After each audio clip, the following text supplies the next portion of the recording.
Ibang kabibi ito ah. Ngayon lang ako nakakita ng ganitong klase ng talukap. Bukod sa malaki, parang ginto rin ng kulay. Sa palagay ko, may malaking perlas ito sa loob. Tsaka na ito na ang magpapabago sa buhay namin ni Ina. Mas lalo pang yumuko ang batang si Andrea sa mababaw na bahagi ng dagat upang suriin ng mabuti ang kabibi na kanyang nakikita. Noong sandali kasi na yon ay kasalukuyan siyang nangunguha ng mga lamang dagat upang may maiulam sila ng kanyang ina na si Aling Bugeng. Pambihira, ang bigat-bigat naman ito. Yakap-yakap na niya ang malaking kabibe upang sana ay dalhin sa pinakabaybay ng dagat sa bahagi ng buhanginan. Pero nakakatatlong hakbang pa lamang siya. Bigla na lamang siyang natumba dahil sa bigat nga ng bagay na yon. Ano ba yan? Ayaw ko pa naman sanang maliko ngayon. Inis na inis ang bata habang nakatampisaw sa katubigan. Pero ilang sandali lamang ay napansin niya na lumiwanag ang kabibe. Eksakto kasi itong bumagsak sa isang matulis at malaking bato. Lumiliwanag? Naku, baka may malaking perlas nga sa loob ng kabibi na to. Baka sa mukha ng bata ang labis na pananabik. Kinuha niya ang kabibe at pilit na binuksan. Noong una hindi sapat ang kanyang lakas. Hanggang sa may mahagilap siyang bato na parang itak ang hugis. Kinuha niya yon at kinamit upang buksan ang kabibe.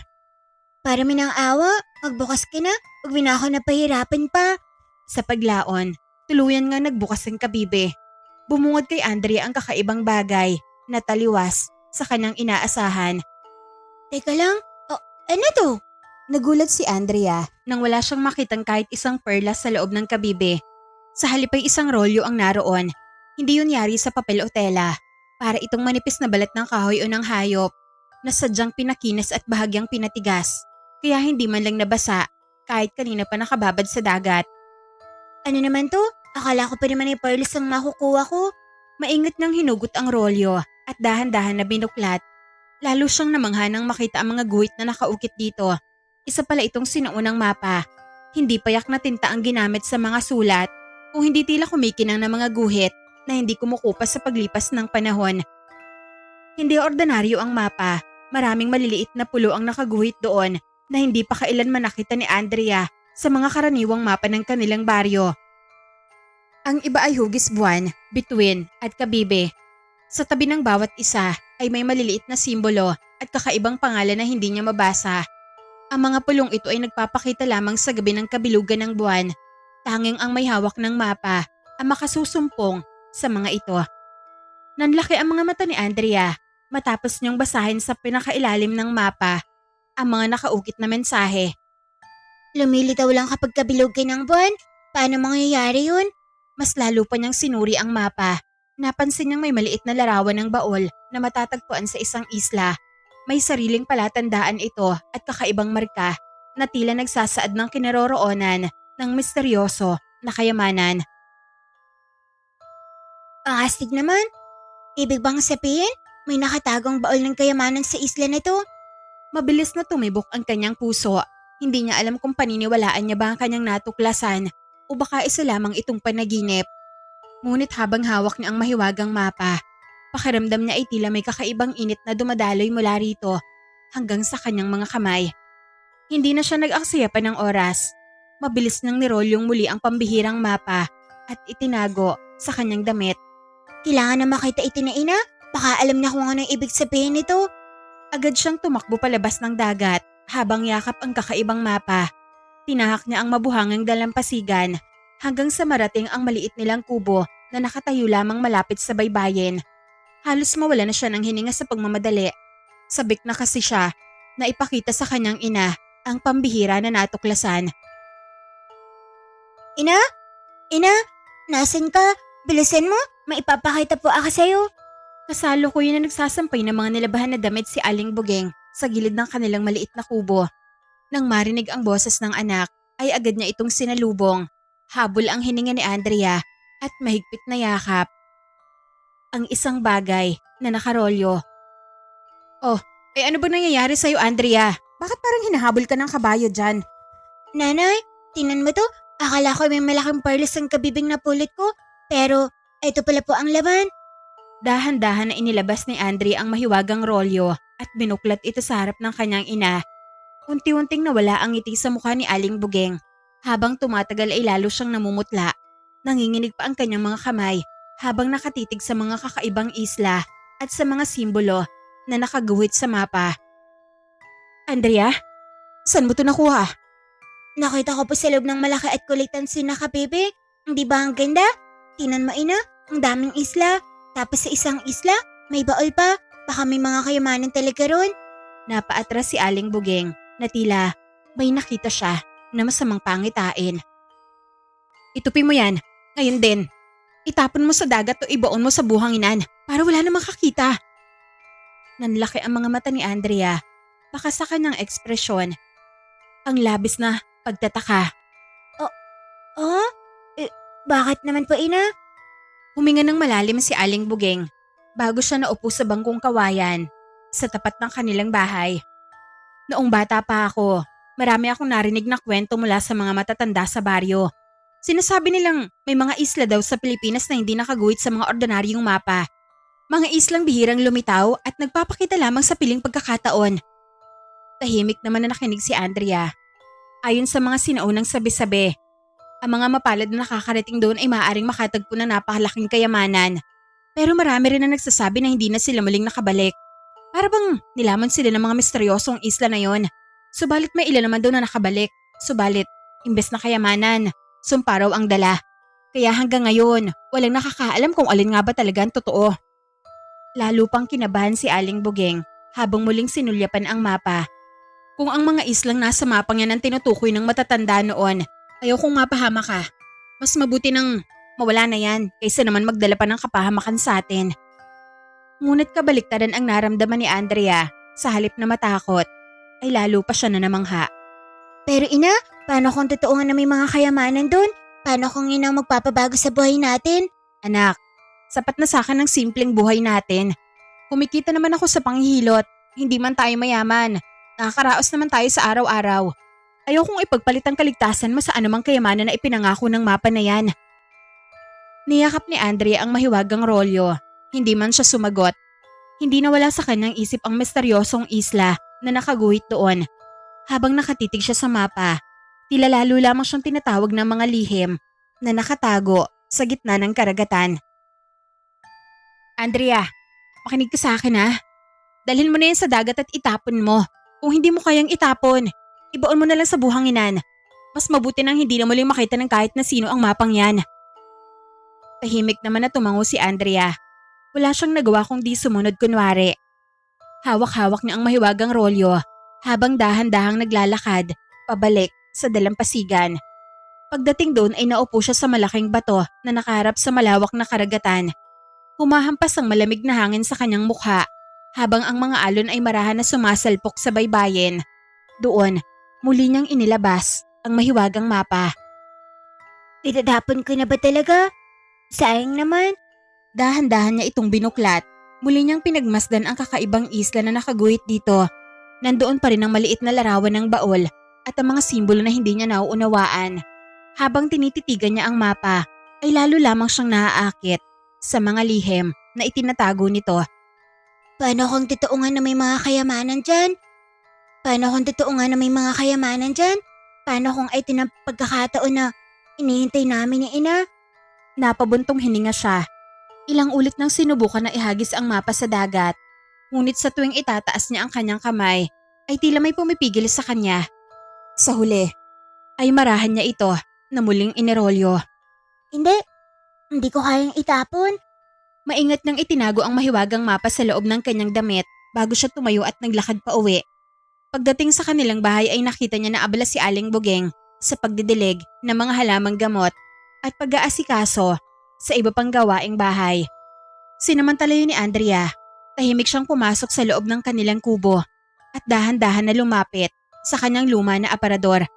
Binuksan niya yon at maingat na itinago ang mahiwagang rolyo sa ilalim ng ilang nakatiklop na damit upang hindi ka agad makita. Dito ka muna. Pangako, babalikan kita. Mabilis niyang isinara ang aparador bago lumabas ng bahay na tila walang nangyari. Ngunit, hindi niya alam na sa mismong sandali na yon, ang mahiwagang mapa ay bahagyang kumislap sa loob ng aparador na para bang buhay at naghihintay lamang ng tamang oras upang muli siyang tawagin. Isang gabi, Tanging huni ng mga kuliglig at lagaslas ng mga alon ang maririnig sa paligid. Mahimbing na natutulog si Aling Buging sa kanyang higaan. Sa kabilang banda naman ay biglang napadilat si Andrea. Hindi siya makatulog kakaisip sa mga isla na naroon sa mapa. Napansin niya na may kakaibang liwanag na sumisinag mula sa loob ng kanyang aparador. Ano naman kaya yun? Dahan-dahan siyang bumangon upang hindi magising ang kanyang ina. Marahan niyang binuksan ang aparador. Nanlaki ang kanyang mga mata. Matapos niyang makita na ang mahiwagang mapa ay patuloy na naglalabas ng mabughaw na liwanag. Bahagya pa itong nanginginig na tila may sariling buhay. Bakit ka kumikislap? Kinakabahan ako sa'yo? Talaga ako na to kapag nakita ka ni ina. Akala niya pa naman ay itinapon na kita. Maingat niyang hinawakan ng mapa. Nang sandali na yon ay lalo pang luminaw ang mga guhit ng mga misteryoso na isla. Samantala, sa kabilang dako ng baryo, sa mismong baryo rin kung saan nakatira ang mag-ina, may mga nagkukubli sa kailaliman ng isang napakalaking yungib. Biglang nagdilat ang dose-dosena na mapupulang mga mata ng mga ito. Tahimik ang buong kuweba hanggang sa marinig ang mabibigat na tinig ng isang matandang babaeng aswang na nakaupo sa bato na parang trono. Nagising na. Sa wakas ay nagising na ang enerhiya ng mahiwagang mapa. Ang tagal kong hinintay ito. Nagsiga pa nga ng mga aswang palapit sa kanilang pinuno. Mistula silang mga butikin na takam sa karin ng tao. Ang mga dila nila ay nakalabas na waribang anumang oras ay handa ng sumipsip ng dugo. Panginoon, nararamdaman niyo rin pala? Tumayo ang matandang aswang. Kumislap ang mapupula nitong mga mata habang sinisinghot ang hangin. Hindi ako maaaring magkamali. Ang enerhiyang yon ay galing sa mahiwagang mapa. Biglang nagbulungan ang lahat ng aswang sa loob ng yungib. Halata ang pananabik sa kanilang mga ikinikilos. Kailangan na mapa sa kamay ko ang mapa na yon. Ako lang ang dapat makakuha ng sinaunang baol. Nasa loob na ng isang talisman ang kayamanang magbibigay sa atin ng kapangyarihan na pagharian ng lahat ng nilalang ng dilim. Napangisi ang matandang aswang habang nakatingala sa bukana ng kuweba kung saan masusulyapan ang namimilog na buwan. Nararamdaman ko, nasa baryong ito ang mapa. Ngunit hindi ko pa matukoy kung sino ang may hawak nito. Saglit siyang natahimik at muling inamoy-amoy ang hangin. At saka nito dahan-dahan na itinaas ang kanyang kamay. Ipadala ang ating mga tagapagmanmaan. Halughugin ang bawat baryo, bawat kubo at bawat sulok ng isla na to. Hanapin niyo yung may hawak ng mahiwagang mapa. Kunin niyo sa kanyang mapa. Kung magmatigas man, paslangin niyo. Kung hindi niyo magagawa, kayo ang papaslangin ko. Sabay-sabay na yumuko ang mga aswang. Makalipas ang ilang sandali, dosa-dosenang higanting paniki ang nagsiliparan palabas sa madilim na yungib. Kumalat ang mga ito sa kalangitan habang ang kanilang mapupulang mga mata ay naghahanap sa sino man ang may hawak ng mahiwagang mapa. Mahiwagang mapa? Hindi ako pwedeng lumabas. Magagalit sa akin si ina. Hindi ko pwedeng punta ng isla na pinapakita mo sa akin. Hibang na kinakausap ni Andrea ang mapa. Ilang sandali pa ay unti-unti na humina ang malabughaw na liwanag nito hanggang sa tuluyan na itong nawala na para bang kusa nitong tinatago ang kapangyarihan upang hindi na muling mahalata ang kanyang kinaroroonan. Nawala? Mabuti naman dahil sa wakas, pwede na rin akong bumalik sa higaan. Hindi pa man naisasarado ni Andrea ang aparador ay bigla niyang narinig ang ingay na nililikha ni Aling Buging sa kanilang higaan. Napalingon ang bata. Kakagising pa lamang ng kanyang ina. Bahagya nitong kinusot ang mga mata bago siya tiningnan. Andrea, bakit gising ka pa? Anong ginagawa mo dyan sa aparador? Ina, naghahanap lang po ako ng damit na pamalit. Ang kati kasi ng suot ko, hindi po ako makatulog. Ganun ba? Sige, magpalit ka na at bumalik na tayo sa pagtulog. Maaga pa tayong gigising bukas. Tumango si Andrea at kaagad nang isinara ang aparador. Ngunit bago pa man siya makabalik sa kanyang higaan, isang kakaibang tunog ang bumalot sa katahimikan ng gabi. May naulinigan silang sunod-sunod na matinis na mga huni na tila nagmumula sa himpapawid. Nagkatinginan ang mag-ina, baka sa kanilang mga mata ang pagtataka. Narinig mo rin ba kung ano ang naririnig ko, anak? Apa, ina? Ano po kaya yun? Dahan-dahang lumapit si Aling Buging sa bintana. Maingat niya itong binuksan at sabay sila na sumilip ni Andrea sa labas. Pagtingala nila sa kalangitan ay halos mapaatras sila sa kanilang nakita. Hindi mabilang na mga paniki ang paikot-ikot sa ibabaw ng buong baryo. Ngunit hindi yun mga ordinaryong paniki. Halos kasing laki ng mga agila ang ilan sa mga ito. Ang kanilang mga pakpak ay napakalapad at ang mga mata ay bahagyang namumula habang walang tigil sa pag-ikot sa himpapawid na parabang may hinahanap. Ina, ang lalaki nila. Hindi. Hindi normal ang mga paniking yan. Biglang nanlamig ang pakiramdam ni Aling Bugeng. Tahimik nang hinila ang anak, papalayo sa bintana. Isara mo agad. Magmadali ka. Magtago tayo. Biglang nanlamig ang pakiramdam ni Aling Bugeng. Agad namang isinara ni Andrea ang bintana.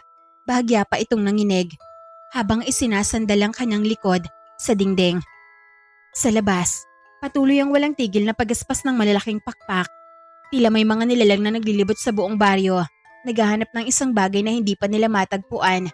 Samantala, sa loob ng aparador, nanatiling tahimik ang mahiwagang mapa na parabang alam nito ang tunay na panganib ay nagsisimula pa lamang. Ano po bang nangyayari, Ina? Bakit may malalaking paniki po na nagsisiliparan po sa himpapawid? Hindi ko rin alam, pero nangyari na ito noon. Dito mismo sa baryo natin, ang mga paniking yun ay signos ng kamalasan. Sa tuwing lumalabas sila, maraming kababalaghang nangyayari dito sa ating lugar. Diyos ko, huwag naman sana mangyari ang iniisip ko. Ano po bang iniisip mo, Ina? Matagal na panahon na nakalilipas. Kasi edad mo pa ako noon. Nasaksihan ko rin ang paglabas sa mga naglalaki ang paniki na yon. Pero yun ang panimula, bago nagkandaletse-letse ang buong baryo. Maraming mga bangkay ang natagpuan, halos araw-araw.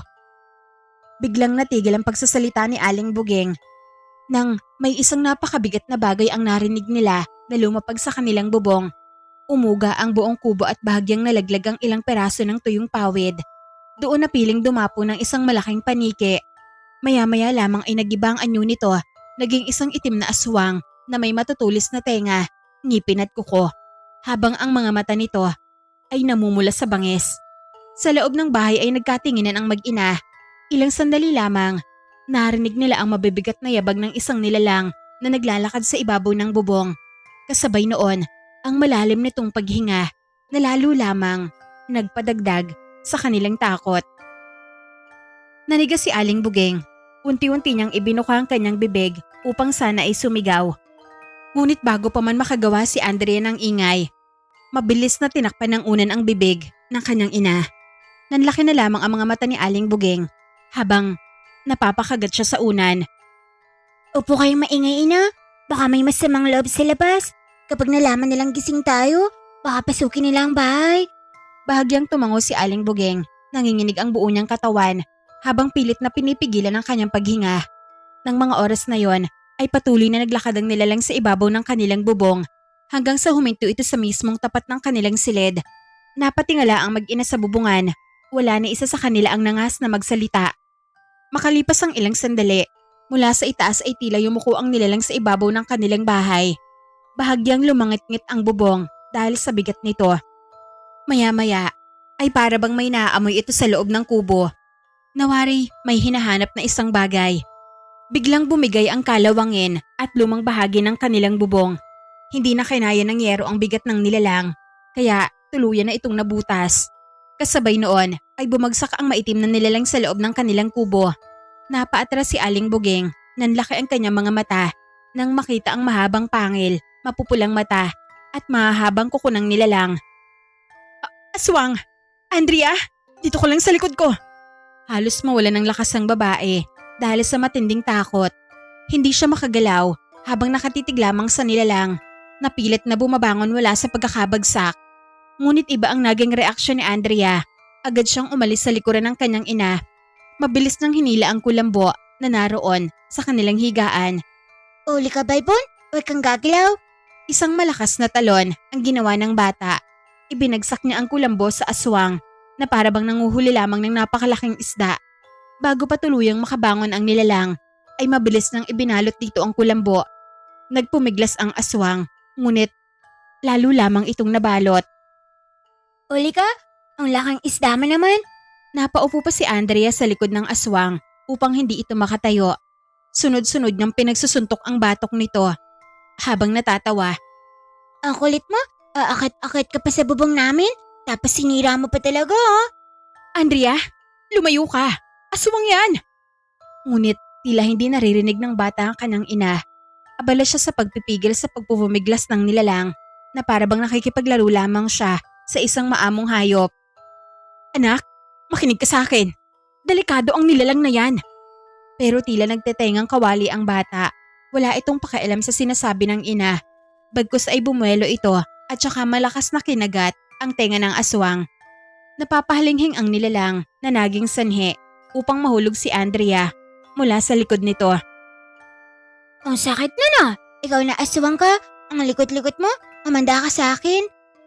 Gustong tumakas ng aswang pero hindi ito makalakad ng maayos dahil sa kulambo. Sa tuwing naaapakan ito ang kulambo, mulit-muli itong bumabagsak sa sahig. Huwag ka munang lumabas. Ginusto mong pumasok dito sa bahay namin, hindi ba? Halika rito. Maglaro muna tayo. Anak, anong gagawin mo? Tuturuan po ng leksyon ng aswang na to. Hinila ng bata ang nilalang palayo sa pintuan.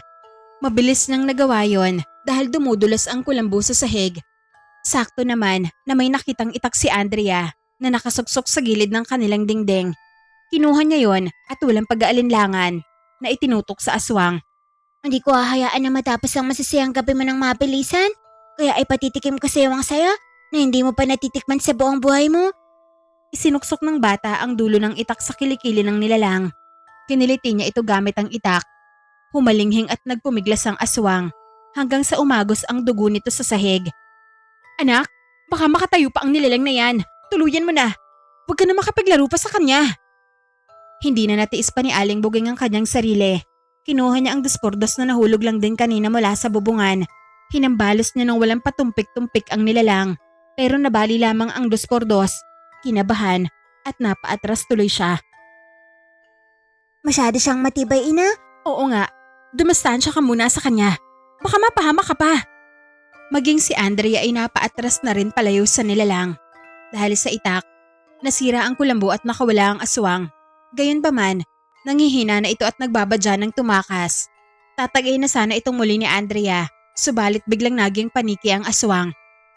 Bago pa ito makalipad ng mataas, una nang sumugab ang alagang pusa ng mag-ina na kanina pa pala nag-aabang ng mga paniki sa labas. Nginatngat ng pusa ang leeg at mga pakpak ng malaking paniki hanggang sa tuluyan na hindi nakagalaw ang nilalang. Pusa lang pala ang katapat niya. Akala ko pa naman, magagawa niya na tayong takasan. May silbi din palang alaga nating pusa, ina. Hindi lang pala mga daga ang hinuhuli niya. Mabuti na lang talaga at hindi ko pinakain ng pusang yan kanina. Nagutom lang siya siguro kaya pinuntiriya niya ang paniking aswang na yan. Nagtawanan na lamang ang mag-ina dahil sa nangyari.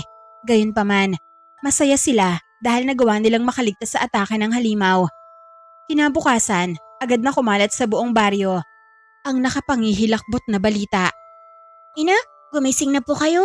Marami po ang nagkakagulong tao sa sentro ng ating baryo. Ha? Bakit naman daw? Hindi lang po pala tayo nakaranas ng panalalaki ng aswang. Maraming bangkay po ang natagpuan. Hindi raw po bababa ng 10 ang bilang ng mga napas lang ng mga aswang kagabi. Diyos ko, halika, puntahan natin. Kailangan natin makabalita sa mga kababaryo natin. Pagdating nga nila sa sentro ng baryo, umaalingongaw ang iyakan at bulungan ng mga tao. Muling nanumbalik kay Aling Buging ang malagim na pangyayari na ginawang pagsalakay ng aswang sa kanilang bahay. Diyos ko, mukhang dinadapuan na naman ng sumpahang buong San Nicolas.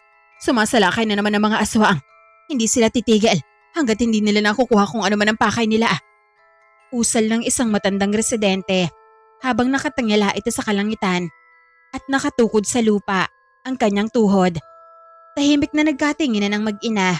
Wala na silang nagawa kundi umuwi matapos makaramay sa mga pamilya na nawalan ng mahal sa buhay. Pagdating nila sa kanilang kubo ay hindi pa man sila tuluyang nakakapasok. May ilang residente na kaagad na naghihintay sa labas. Aling Bugeng, maaari po ba ninyo kaming tulungan? Hindi na makagalaw ang asawa ko. Parang lumihis ang buto ng braso niya nang mahulog siya sa bangin habang tinatakasan namin ng mga aswang kagabi. Sunod-sunod na rin na dumating ang iba pang taga-baryo. Ang iba ay may pilay, ang iba naman ay namamaga ang mga braso at binti. May ilan ding nabalian ng buto matapos mahulog sa mga bakod at kanal habang nag-uunahang makaligtas sa pagsalakay ng mga aswang. Napabuntong hininga naman si Aling Bugeng.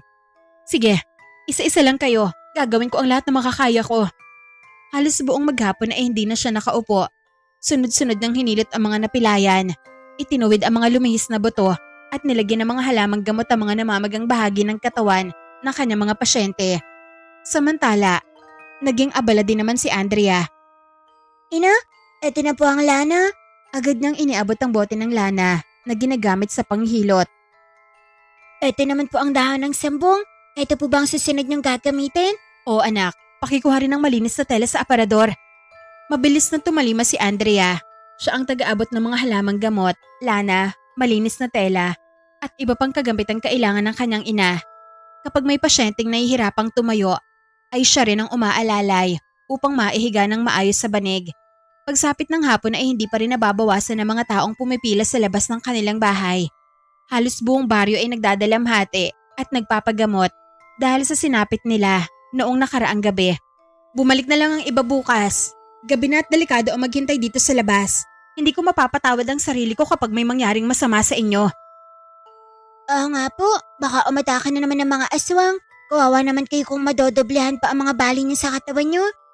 Dahil doon ay nag-alisa ng mga tao maliban sa isang residente na huling hinihilot ni Aling Bugeng. Habang abala si Aling Bugeng sa paghihilot, hindi niya napansin na bahagyang nakaawang ang pinto ng aparador sa loob ng kanilang silid. Napansin naman niya ng batang si Andrea. Nagtaka siya dahil may pamilyar na liwanag na naman siyang natatanaw na sumisilip mula sa loob nito. Dahan-dahan siyang lumapit at marahang binuksan ng aparador. Naroon pa naman ang mahiwagang mapa. Muli itong naglalabas ng mga malabughaw na liwanag na tila humihinga. Napabuntong hininga na lamang siya. Nagliliwanag ka na naman. Hindi ba sinabi ko na sa'yo na huwag ka magliliwanag ng basta-basta? Kapag may nakakita sa'yo, mapapagalitan na naman ako ni ina. Maingat niyang muling inarolyo ang mapa at ibinalot ito sa ilang lumang damit. Manahimik ka na muna riyan. Pagtiisan mo na lang muna ang mga bababaho kang damit. Isasara na sana ni Andrea ang aparador nang biglang umalingaw-ngaw ang isang malakas na sigaw mula sa sala. Nanlaki ang mga mata ng bata at kaagad siyang napalingon sa direksyon ng kanyang ina. Andrea, tulungan mo ako! Anak, may aswang! Mabilis na tumakbo ang bata palabas ng silid. Pagdating niya sa sala ay bumungod sa kanya ang nakapanlulumong tagpo. Ang huling residenteng kanina pa nagpapanggap na sugatang pasyente ay hindi pala tao. Isa pala itong aswang. Nakalugmok si Aling Bugeng sa sahig habang nakapatong sa kanya ang nilalang. Nakabuka ang bibig nito at unti-unti nang inilalapit ang mahabang pangil sa leeg ni Aling Bugeng. Tila naaamoy nito ang mahiwagang liwanag ng mapa kaya nagkunwari itong isa sa mga nagpapagamot upang makapasok sa loob ng kanilang bahay. Bitawan mo ang nanay ko. Wala nang inisip pa ang bata. Kaagad siyang lumundag sa likod ng aswang at mahigpit itong sinakal. Hindi ba siya nakontento roon? Kinagat pa niya ng malakas ang balikat ng nilalang. Napahiyaw ang aswang dahil sa sakit. Ang pakalan ng balikat mo? Lasang bulok na talaba. Nagngit-ngit ang aswang. Sa isang malakas na pag-amba ay naiwaksin nito si Andrea. Tumilapon ng bata at malakas na sumalpok sa dingding ng kanilang kubo. Napangiwi siya sa sakit, ngunit agad din naman na bumangon. Napalingon ang aswang sa kanya habang humahalakhak. Unti-unti itong lumapit sa bata. Waring siya na ang susunod na bibiktimahin. Ngunit bago pa man tuluyang makadamba ang nilalang, mabilis na tumayo si Aling Bugeng. Kinuha niya ang isang bote ng lana na nasa tabi lamang niya. Buong lakas nitong inihampas yun sa ulo ng aswang. Nabasag ang bote, kaya napaatras ang nilalang na siya namang tumabig sa gasera ng ginagamit ng mag-ina sa loob ng bahay. Tumumba ito sa sahig at kumalat ang nagliliyab na langis. Sa loob lamang ng ilang sandali ay nagsimulang lamunin ng apoy ang mga tuyong kawayan at pawid ng kanilang kubo. Andrea, halika na, tumakas na tayo! Agad na tumakbo ang mag-ina palabas ng bahay. Ngunit pagpunta nila sa labas ay biglang huminto si Andrea. O mapa, saglit lang po. May kailangan lang akong balikan. Anak, saan ka pupunta? Bumalik ka rito! Hindi nagawang pigilin ni Aling Bugeng ang anak. Mabilis na muling pumasok si Andrea sa nasusunog nilang bahay. Makapal na ang usok at mabilis na kumakalat ang apoy sa bawat sulok ng kubo. Tinakbo niya ang kanilang silid, binuksan ang aparador at agad na kinuha ang nagliliwanag na mahiwagang mapa. Mahigpit niya itong niyakap sa kanyang dibdib bago siya mabilis na tumakbo palabas. Pagkalabas niya ituluyan ng nilamon ng apoy ang kanilang tahanan habang ang aswang na naiwan sa loob ay napalibutan din ng naglalagablab na apoy. Paglingon ni Aling Buging sa anak ay agad nang napansin ang maliwanag na rolyong mahigpit nitong yakap. Nanlaki ang kanyang mga mata. Andrea? Bakit nasa iyo pa rin ang mapa? Pasensya na po, ina. Hindi ko po kasi nagawang itapon to noon. Tinago ko na lang po sa aparador. Pasaway ka talaga, Andrea. Hindi mo na sana binalikan yan. Muntikan ka patuloy na mapahamak dahil lamang sa bagay na yan. Hindi mo man lang inisip ang mga mangyayari sa akin kung sakaling napahamak at hindi ka na nakalabas ron. Pasensya na po, ina. Ayoko pong masunog to. Pakiramdam ko, mahalaga ito. Di bale, ang mahalaga ngayon ay ligtas tayong dalawa. Pero yung mga gamit ko sa panggagamot at panghihilot, nawala na. Naubos na ang lahat. Paano na lang ang mga taong umaasa sa akin? Napapikit si Aling Buging at napabuntong hininga.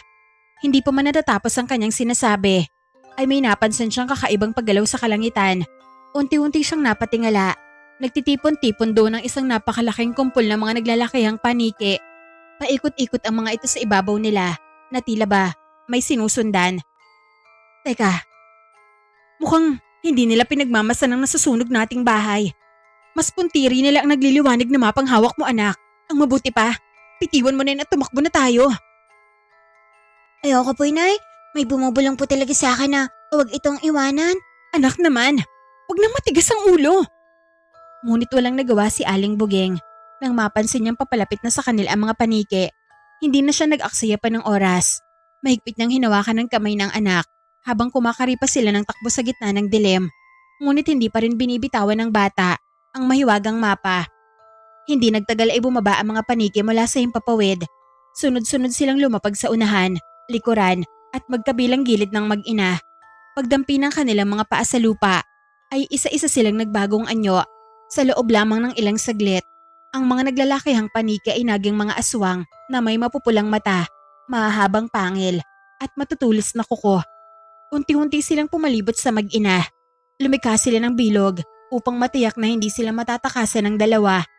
Ang lahat ng mga aswang ay nakatitig lamang sa nagliliwanag na mapa na mahigpit na yakap ng bata.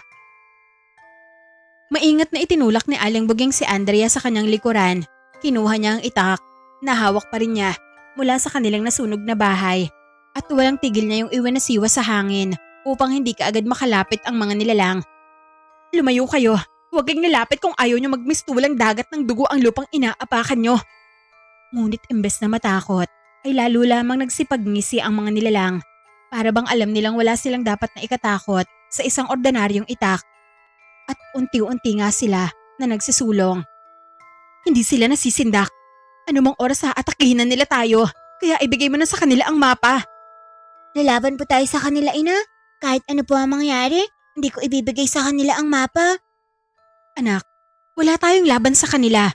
Masyadong marami ang bilang nila kumpara sa atin. Dadalawa lamang tayo. Pero ina, ibigay mo na. Mas mahalaga ang buhay natin kaysa sa mapa na yan. Kung yun lang ang pakay nila, di kunin nila. Napayakap si Andrea sa mahiwagang rolyo. Hindi niya magawang iunat ang kanyang mga kamay. Hanggang sa may isang aswang ang humakbang papalapit. Inilahad nito ang kanyang palad at inutusan ng bata na ibigay ang mapa nang sa ganoon ay hahayaan na silang makaalis ng buhay. Dahan-dahang iniangat ni Andrea ang mahiwagang mapa. Ngunit bago pa man niya ito maibigay ay isang malakas ngunit matatag na tinig ang biglang umalingaw sa likuran ng mga aswang. Wag bata, wag mong ibibigay ang mapa. Sabay-sabay na napalingon ang lahat. Mula sa madilim na daan ay dahan-dahang lumapit ang pinakamatandang bantas sa buong baryo na si Nanang Biring. Nakasandal siya sa isang lumang tungkod habang payapang nakatingin sa mga aswang. Nagtaka naman si Aling Buging. Nanang Biring? Bakit ho? Ano ang meron sa mapang to? Dahil hindi ang mapa ang tunay nilang pakay. Ang kapangyarihang nakatago sa mahiwagang isla. Ang nais nilang mapa sa kamay. Kapag napunta sa kanila ang mapa na yan, hindi lamang kayo mag-inang mamamatay. Lalo lamang lalala ang kasamaan sa buong San Nicolas.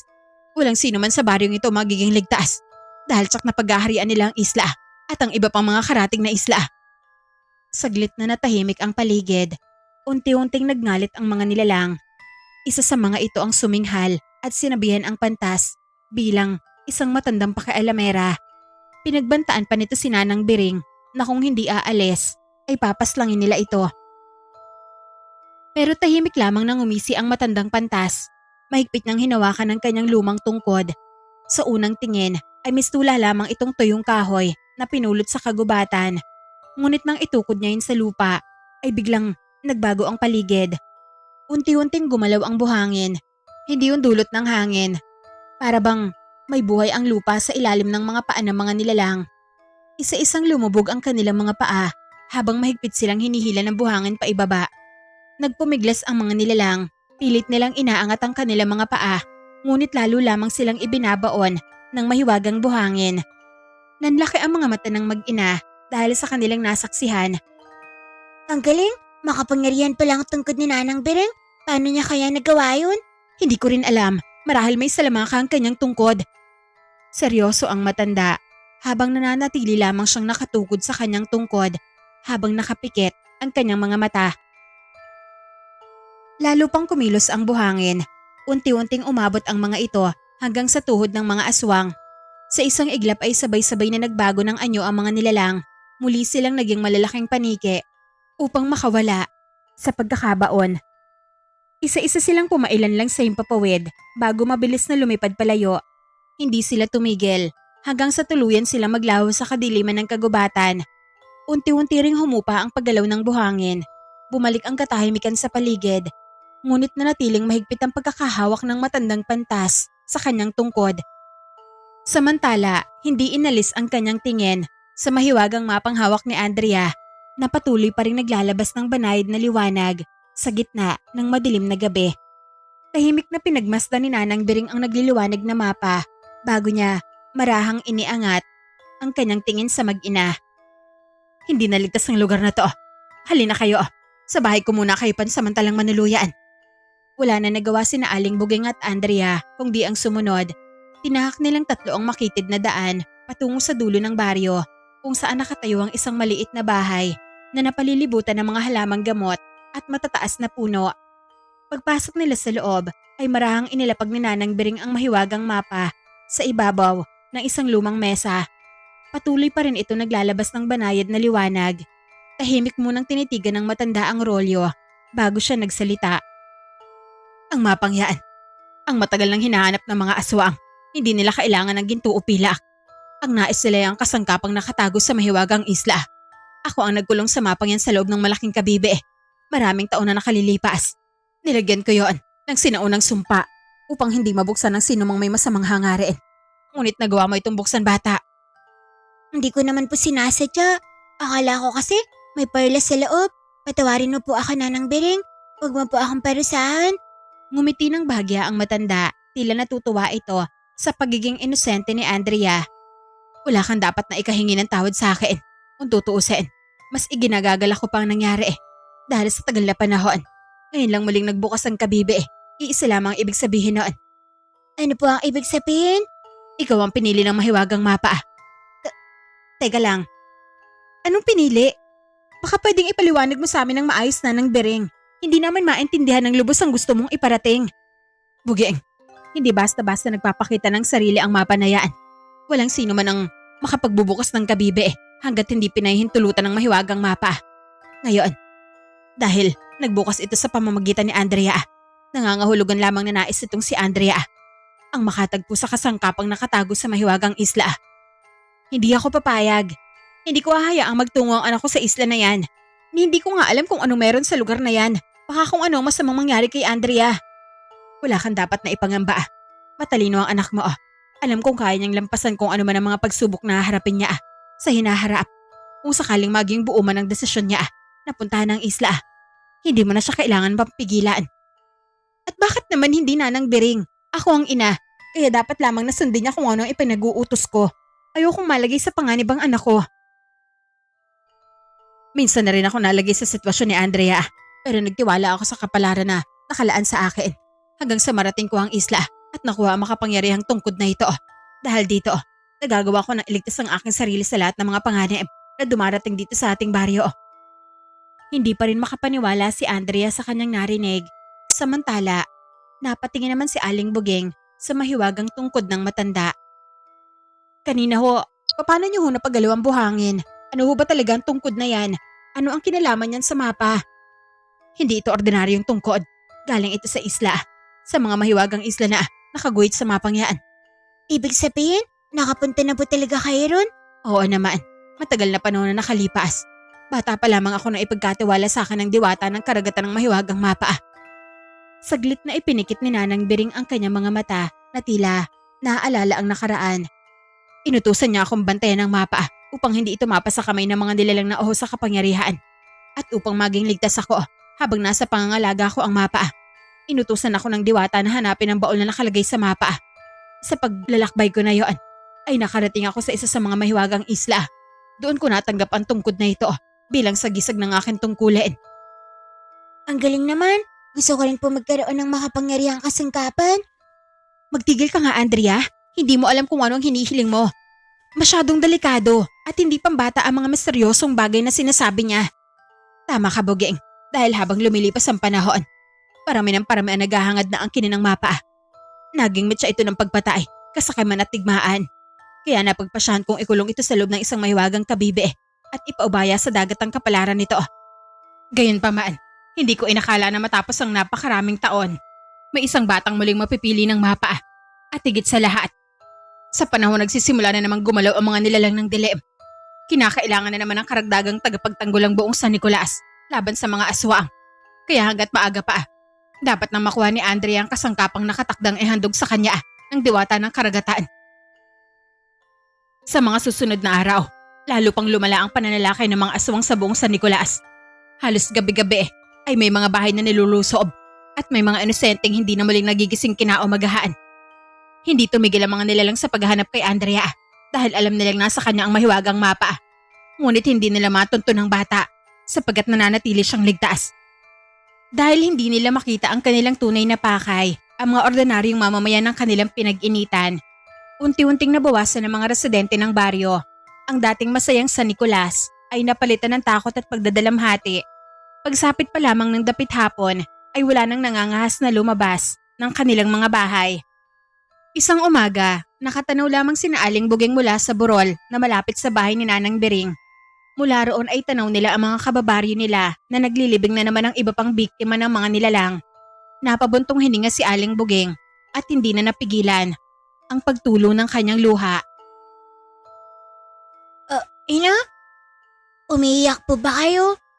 Paano ba naman kasi anak? Halos wala ng gabi na walang namamatay sa baryong to. Ang mga batang dati mong kalaro, hindi na makalabas ng kanilang mga bahay. Ang iba naman, wala na talagang magulang na uuwian. Wala na ang mga gamit ko sa panggagamot, pati na rin sa panghihilot. Kung mayroon lang po sana ako magagawa, Nay. Narinig naman yun ni Nanang Bering na noon ay naghahanap ng angkop na halamang gamot para sa gagawin niyang ritual. May magagawa ka, Andrea, kaya nga ikaw ang pinili ng mapa. Napalingon sa kanya ang mag-ina. Batid nila kung ano ang tinutukoy ng matanda. Buging, hanggang kailan mo ipagkakait sa anak mo ang pagkakataong makatulong? Nakikita mo naman ang nangyayari sa ating baryo. Habang wala ang kasangkapan na nakalaan para sa kanya, lalo lamang lumalakas ang loob ng mga aswang. Alam ko ho, pero ina pa rin ako. Natatakot akong baka hindi na siya makabalik sa akin. Naintindihan ko ang takot mo, ngunit isipin mo rin ang mga inang araw-araw na nawawalan ng mga anak. Ang mga anak na araw-araw na nauulila. Kung walang kikilos, hindi matatapos ang pagdanak ng dugo sa San Nicolas. Ako, hindi na ganoon kasapat ang aking lakas para lumaban ng mag-isa. Kailangan ko rin ng katuwang para lumakas ang ating depensa. Muling napatingin si Aling Buging sa ibaba ng burol. Ilang sandali siyang natahimik bago marahan na humarap sa kanyang anak. Andrea, totoo ba na gusto mong puntahan ng mahiwagang isla? Buo na ba ang loob mo? Apo, hindi po dahil gusto ko magkaroon ng kapangyarihan. Kung hindi dahil gusto ko pong makatulong sa ating baryo, ayoko na pong may mamatay pang iba dahil sa mga aswang, Nay. Nanlabo ang mga mata ni Aling Buging. Hindi dahil sa mabubulag siya, kundi dahil sa mga luhang nagbabadyang pumatak sa kanyang mga mata. Marahan niyang hinawakan na magkabilang balikat ng kanyang anak. Napakabata mo pa para harapin ang ganitong panganib. Pero habang lalo kitang inilalayo sa kapalarang nakalaan sa'yo, lalo namang maraming inosente ang namamatay. Ano po ang ibig niyong sabihin, ina? Pumapayag na po ba kayo magtungo ako sa isla? Oo anak, papayagan na kita. Talaga po, ina? Oo, basta kahit na anong mangyari, huwag mo nga hayaang manaygang takot o kasakiman sa puso mo. Bukod roon, may isa pa akong kondisyon. Kondisyon? Ano naman po yun, ina? Sasama ako sa'yo. Hindi ako papayag na mag-isa ka lang na maglalakbay patungo sa islang yon. Napalingon si Andrea kay Nanang Biring. Tila babatid na ng matanda ko anong ibig sabihin ng tingin na yon. Napangiti na lamang siya habang pinagmamasdan ang mag-ina. Oo naman, pwede mong isama ang nanay mo. Basta, kasama niyo rin ako. Napalundag na lamang sa tuwa si Andrea dahil sa tugon ng matanda. Kung ganun po, panahon na upang maganda tayo sa gagawin nating paglalakbay. Tama ka Andrea, hindi basta-basta nagpapakita ang mga mahiwagang isla. Kailangan nating hintayin ang gabi ng kabilugan ng buwan sapagkat doon muling bubukas ang landas patungo sa unang isla. Kinabukasan pa lamang ay sinimulan na nilang ihanda ang lahat ng kakailanganin sa kanilang paglalakbay. Alam nilang hindi basta-basta ang haharapin nilang panganib, kaya kinakailangan na maging handa sila sa anuman na maaaring mangyari. Maingat na hinasa ni Aling Buging ang kanyang matalim na itak hanggang sa kumintab ang talim nito. Pagkatapos ay inilagay niya sa isang bayong ang mga malinis na tela, lubid, ilang perasong pinatuyong pagkain at ilang sisidlan ng tubig. Andrea, tipunin mo ang ilang halaman na kakailanganin natin sa paglalakbay. Apo, Nanang Biring? Masayang isinilid ng bata ang mga yun sa bayong habang panay ang kanyang tanong patungkol sa mahiwagang islang kanilang pupuntahan. Paminsan-minsan ay inilalabas pa niya ang mahiwagang mapa upang tiyakin na ligtas pa rin ito. Bukod sa mahiwagang baul, marami bang pagkain na prutas sa lugar na yun, Nanang Biring?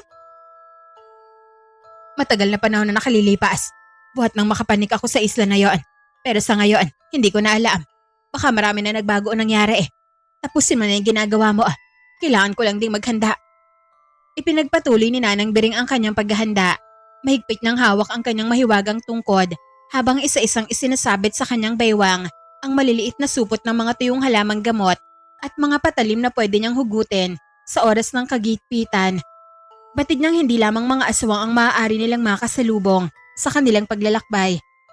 Lumipas ang ilang araw, unti-unting naging bilog ang buwan sa kalangitan. Pagsapit ng gabi ng kabilugan ng buwan ay biglang uminit na naman ang mapa at naglabas ng kulay asul na liwanag. Agad na kinuha yun ni Andrea at inilapag na sa mesa.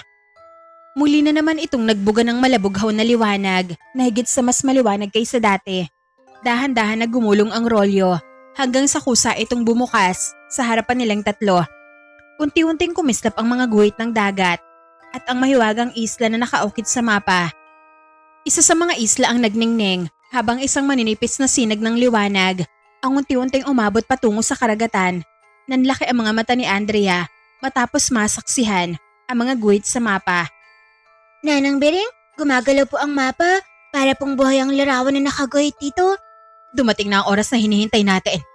Ipinakikita na sa atin ng mapa ang landas patungo sa unang mahiwagang isla. Naroon ang unang baul ng hiwaga na nakalaan para sa'yo. Kung ganoon, wala na tayong dapat pang ipagpaliban. Simulan na natin ang maglakbay. Mahigpit na hinigpitan ni Aling Buging ang hawak sa kanyang bayong at itak. Napangiti si Andrea habang mahigpit na niyayakap ang mahiwagang mapa. Anda na po ako. Sana matagpuan natin ang mahiwagang kasangkapan bago pa tayo maunahan ng mga aswang. Kung nais nating marating ang isla, kailangan na nating umalis ngayon din. Kapag lumubog ang buwan, magsasara din ang daan itinuturo ng mapa. At kapag yan nangyari yun, kailangan na naman natin maghintay ng panibagong kabilugan ng buwan. Ano pa po ang hinihintay natin? Sundan na po natin ang daan na itinuturo nitong mapa. Mahigpit na hawak ni Andrea ang mahiwagang mapa habang sinusundan nilang tatlo ang sinag ng liwanag na nagmumula rito. Tahimik silang naglakad sa makitid na daan hanggang sa makalabas sila ng baryo. Tinahak nila ang masukal na bahagi ng kagubatan at nagpatuloy hanggang sa marating ang likurang bahagi ng isla ng San Nicolas, isang lugar na bihirang puntahan ng mga tao.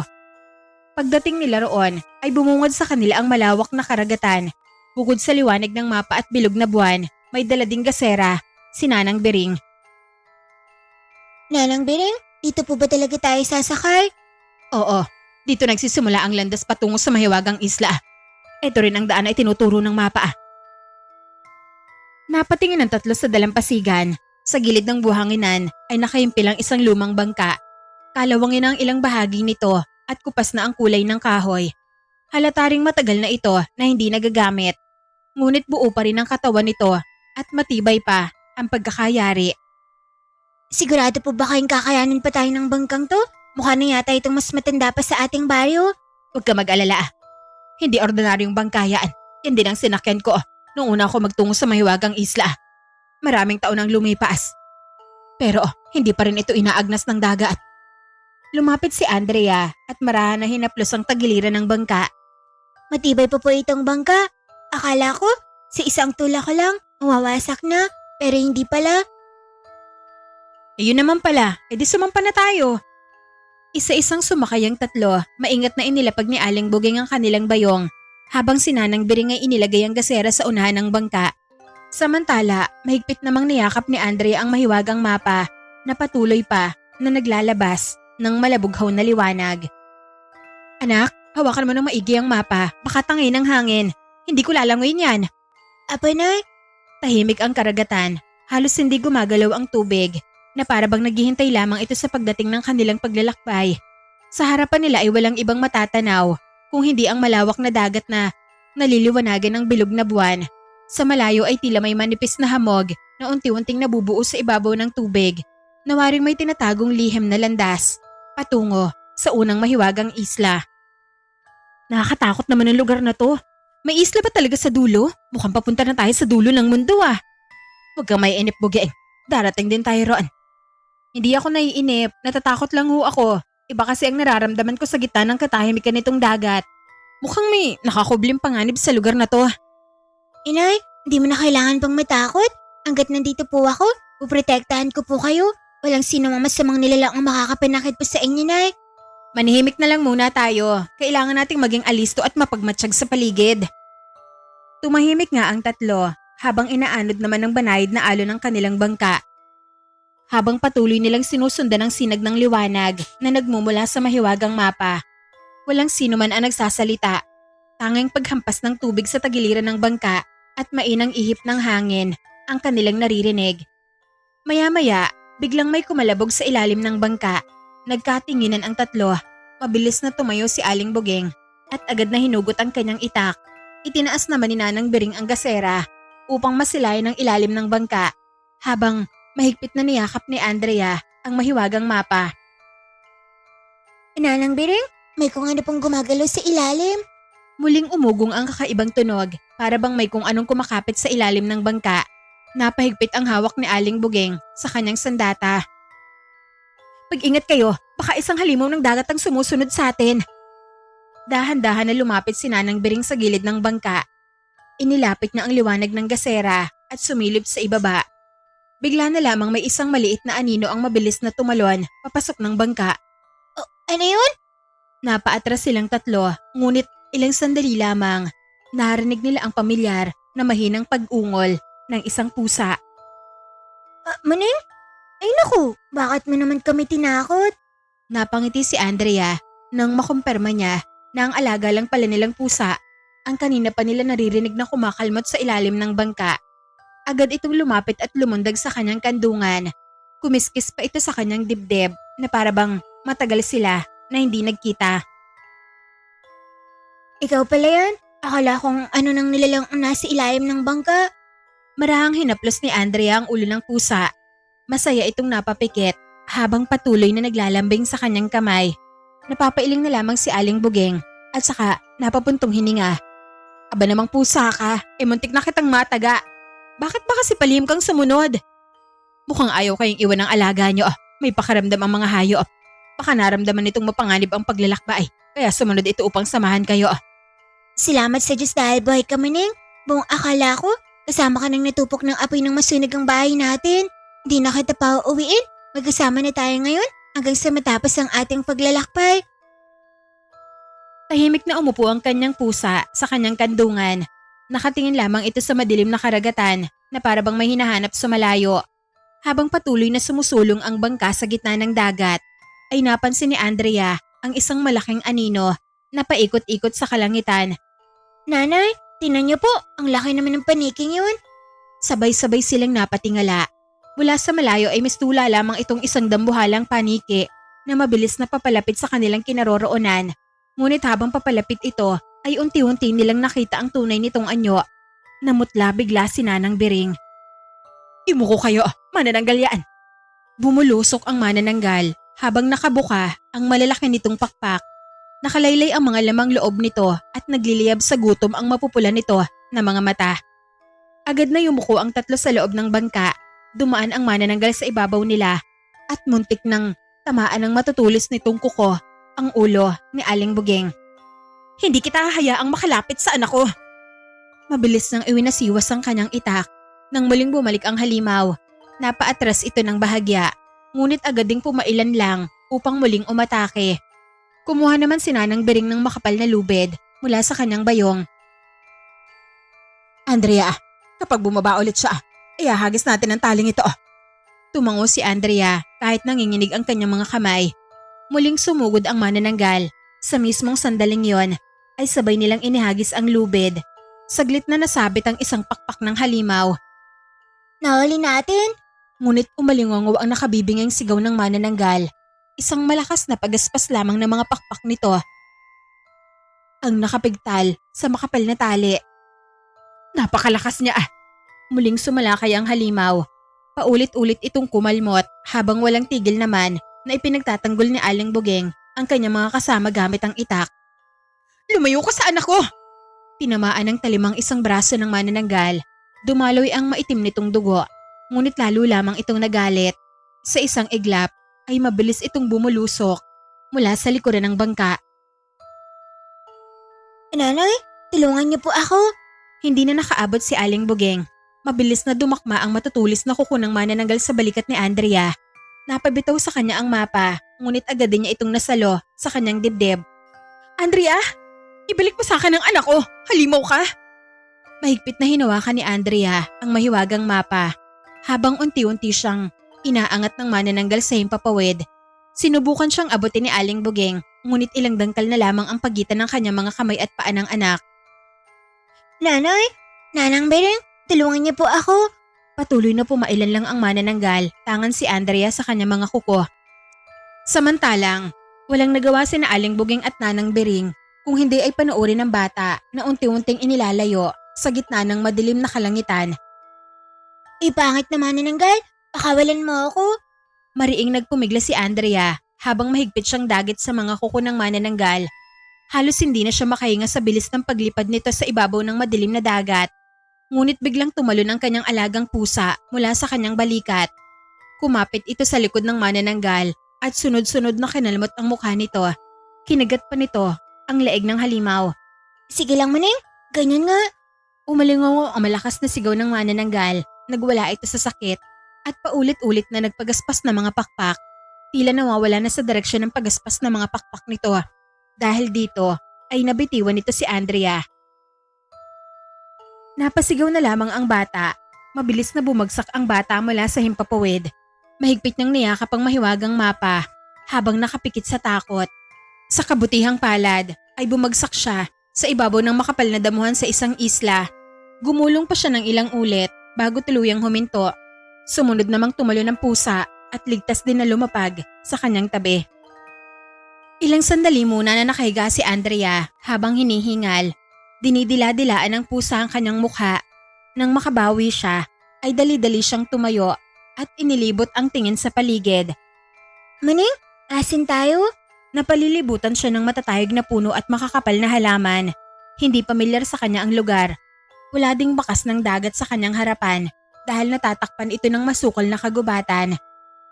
Ina, Nanang Bering, nasan po kayo? Paulit-ulit niyang tinawag ang dalawang kasama, ngunit tanging alingaw-ngaw ng kanyang tinig ang sumagot sa kanya. Ina, nasan na po kayo? Nandito po ako. Wala pa ring sumagot. Unti-unting namuo ang luha sa kanyang mga mata. Hindi niya alam kung saang bahagi ng isla siya ibinagsak ng manananggal. Napakalawak ng isla na kinilalagyan niya at hindi niya alam kung gaano ito kalayo sa bangka na sinasakyan niya kanina. Niyakap niya ang mahiwagang mapa habang pilit na pinipigilan ang kanyang pag-iyak. Paano na ako ngayon? Paano ko sila mahahanap? Marahang lumapit ang pusa at kumiski sa kanyang binti. Pagkatapos ay umupo ito sa harapan niya at mahinang umiyaw. Napangiti ng bahagya si Andrea kahit naluluha pa rin. Ikaw na lang pala ang kasama ko ngayon? Buti na lang at hindi mo ko iniwan, Maneng. Muli itong umiyaw na para bang sinasagot ang bata. Kaya naman ay marahang hinaplos ni Andrea ang ulo ng pusa. Para ka ring tao, Maneng. Huwag mo akong iiwan, ha? Hanapin natin si Inay at si Nanang Bering. Sigurado akong hinahanap din nila tayo. Tumayo si Andrea at huminga ng malalim. Mahigpit niyang hawak ang mahiwagang mapa habang ang pusa ay naglakad naman sa kanyang tabi. Ngunit ilang hakbang pa lamang sila ay muling kumislap ang mahiwagang mapa. Unti-unting gumuhit ang malabughaw nitong liwanag patungo sa pinakamasukal na bahagi ng kagubatan na parabang may nais itong ipakitang lihim na tanging si Andrea lamang ang maaaring makatagpo. Tahimik na sinusundan ni Andrea ang liwanag ng mahiwagang mapa habang dahan-dahang naglalakad sa masukal na kagubatan.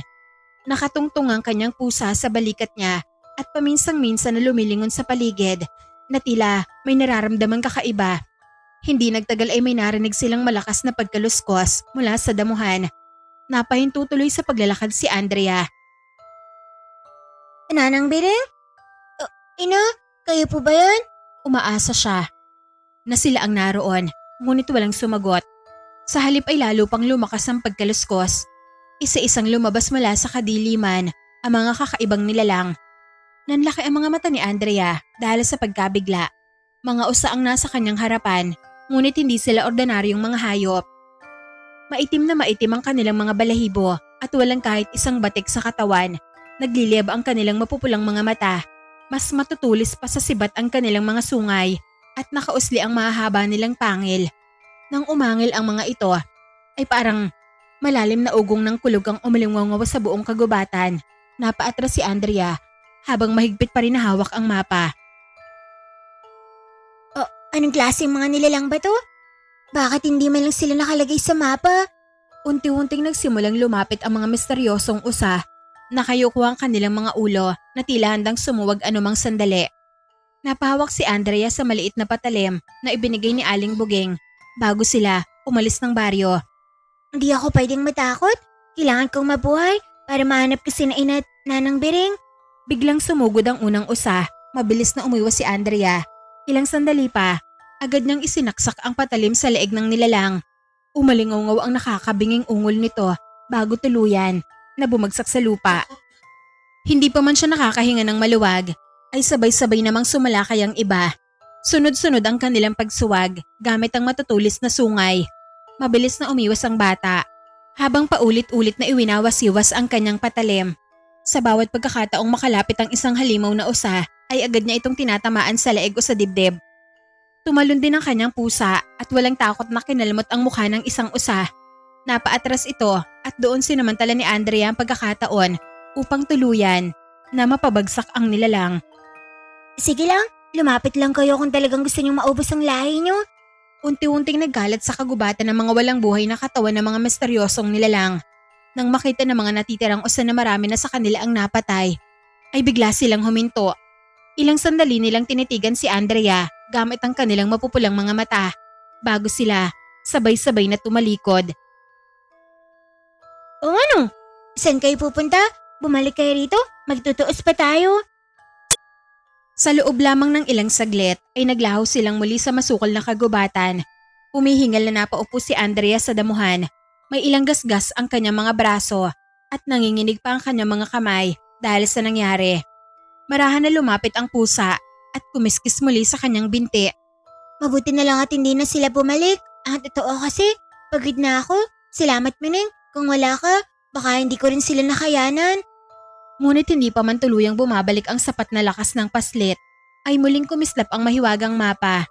Sa pagkakataong yon, mas maliwanag na ang bughaw nitong liwanag at nakaturo ito sa isang guhit papunta sa isang sinaunang pintuang bato na matatagpuan lang din sa isla na yon. Nandito sa sinaunang pinto ang bato ang unang baol na kailangan kong makita. Kailangan na mahanap natin ito, Manang. Muling kumislap ang mahiwagang mapa sa mga kamay ni Andrea. Unti-unting nagliwanag ang mga guhit nito hanggang sa lumitaw ang isang maliit na tanda sa ibabaw ng mahiwagang isla. Ibig sabihin nito, nakatantong na pala ako sa unang isla. Ayos to, pero bago natin hanapin ang pinto ang bato, dapat makita na kaagad natin si Nanang Bering at Ina. Sumampa lamang ang pusa sa balikat ni Andrea at muling inilibot ng bata ang kanyang tingin sa paligid. Nanay, Nanang Bering, nasaan na po kayo? Paulit-ulit siyang nagtawag, ngunit ang mahinang ihip lamang ng hangin ang sumagot sa kanya. Napabuntong hininga si Andrea. Mahigpit niyang niyakap ang mahiwagang mapa bago muling naglakad sa gitna ng kagubatan kasama ang kanyang pusa. Hindi pa sila nakalalayo ay may narinig silang mahinang daing. Napahinto siya at pinakiramdaman ng mabuti ang paligid. May tao ba riyan? Sino ang nandyan? Muli niyang narinig ang mahinang pag-ungol. Sinundan niya ang tunog hanggang sa marating ang isang malaking puno. Sa paanan nito ay may isang dalagang nakahandusay. Nabigla si Andrea sa kanyang nakita. Duguan ang buong katawan ng dalaga. Punit-punit ang kanyang kasuotan at puno ng malalalim na kagat at kalmot ang kanyang mga braso at balikat. Halatang matagal na itong nakipaglaban sa mababangis na nilalang. Agad naman na lumuhod si Andrea sa tabi ng dalaga. Ate, naririnig niyo po ba ako? Bahagyang dumilat ang dalaga, ngunit hirap na hirap ito na magsalita. Tulungan mo ako. Naalala ni Andrea ang itinuro ni Aling Buging patungkol sa paggamit ng mga halamang gamot. Mabuti na lamang dahil may ilan siyang dala na nakasinturon sa kanyang bewang. Huwag po kayo mag-alala, gagawin ko ang lahat na makakaya ko. Mabilis na kinuha ng bata ang ilang halamang gamot na dala niya.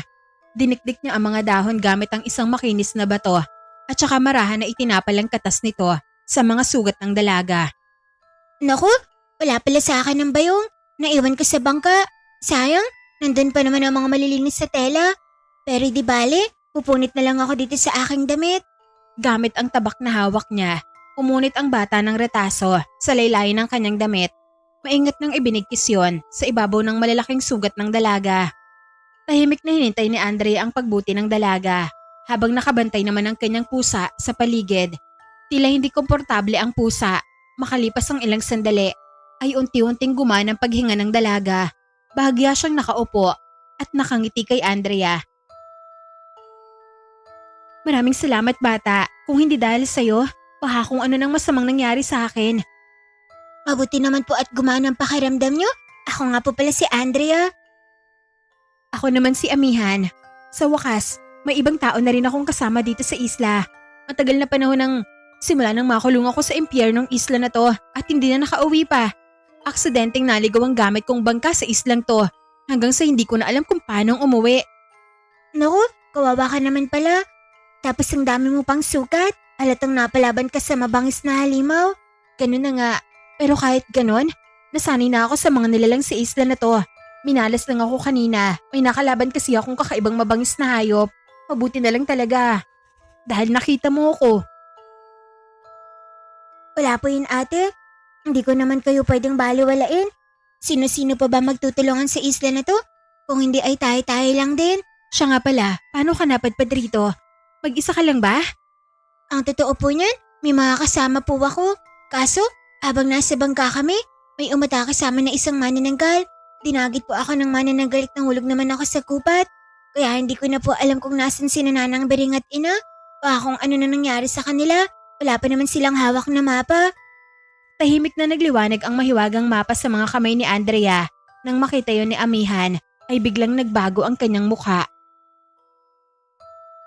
Ang mapa? Nasa iyo pala ang mapa ng hiwaga? Kung ganon, ikaw ang hinihintay ng isla sa loob ng napakaraming taon. Alam mo bang tanging ang tagapangalaga ng mapang yan lamang ang may kakayahang makapagbukas ng pintuang bato? Sa loob noon, naroon ang baol ng mahiwagang kasangkapan. Alam mo palang tungkol sa baol at ang pintuang bato? Oo, nalaman ko ito dahil sa tagal ng pamamalagi ko dito sa isla. Pero, isang tabi mo na muna ang tungkol doon. Sa ngayon, kailangan mo na natin magtungo sa ligtas na lugar. Masyadong delikado rito. Sa ganitong klaseng isla, may ligtas sa lugar pa kaya rito? Oo naman, sa bahay ko. Ayos, may bahay po pala kayo. Oo, sa tagal ko na dito sa isla, natutuhan ko na rin gumawa ng bahay. Halika, sumunod ka sa akin. Tahimik na sumunod si Andrea kay Amihan habang tinatahak nila ang makitid na daan sa gitna ng masukol na kagubatan. Ilang sandali pa, narating nila ang isang maliit na kubong yari sa kawayan at sa kahoy na halos natatakpan na ng makakapal na baging at mga halaman. Andon, yun ang bahay ko. Bahay niyo po pala yun? Akala ko bahay ng kwago. Ano ka ba? Bahay ko yun. Napatango na lamang si Andrea kung hindi lamang itinuro ni Amihan ang bahay. Hindi iisipin ni Andrea na may tao na nakatira doon. Pagkapasok nila sa loob ay agad na isinara ni Amihan ang pinto at isinangkal ang makapal na kahoy na ginagamit niyang pangharang. Sinigurado pa niyang nakasara ang lahat ng bintana bago siya tuluyan na nakahinga ng maluwag. Dito muna tayo, hindi basta-basta makakapasok ang mga halimaw rito. Kaya ako gumawa ng bahay na ganito para hindi ka agad makita ng mga babamangis na nilalang. Kaya po pala nababalutin ng mga baging ang bahay na to? Kung ginawa ko kasi itong ordinaryong bahay at marangya, masyadong takaw pansin at mabilis na makikita ng mga halimaw. Tumango si Andrea bilang pagsang-ayon. Habang pinagmamasdan ang payak na tahanan, halos wala itong laman maliban sa isang lumang mesa, 2 upuang kahoy, isang higaan at isang palayok na nakahanay sa sulok. Lumapit si Amihan sa maliit na lutuan at kumuha ng isang palayok. Isinandok niya ang niluto sa 2 mangkok at saka iniabot ang isa kay Andrea. Pasensya ka na ha kung ito lang ang maihahain ko. Wala kasing pampalasa sa isla na to. Kahit asin o pamintay wala akong mahanap.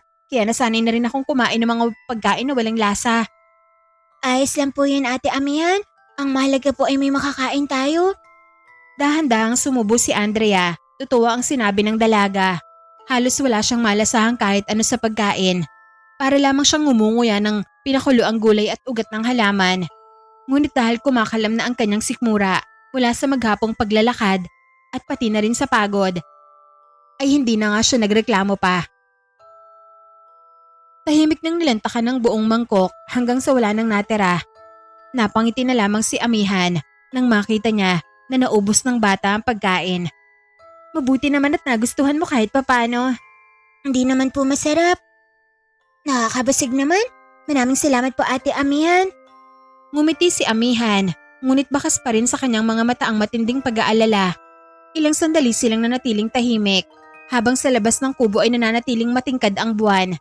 Kasabay nito ay nagsimulang marinig ni Andrea ang kung ano-anong nakapangingilabot na angel at alulong mula sa kailaliman ng kagubatan.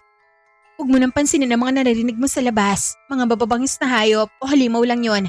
Hanggat nandito ka sa loob ng bahay ko, mananatili kang ligtas. Hindi naman po sa ganun, Ate Amihan. Iniisip ko lang po talaga kung nasaan na si Ina at si Nanang Bering. Hindi ko naman nakalaing sindamakmak pa lang ang halimaw sa isla na to. Hayaan mo na muna sila.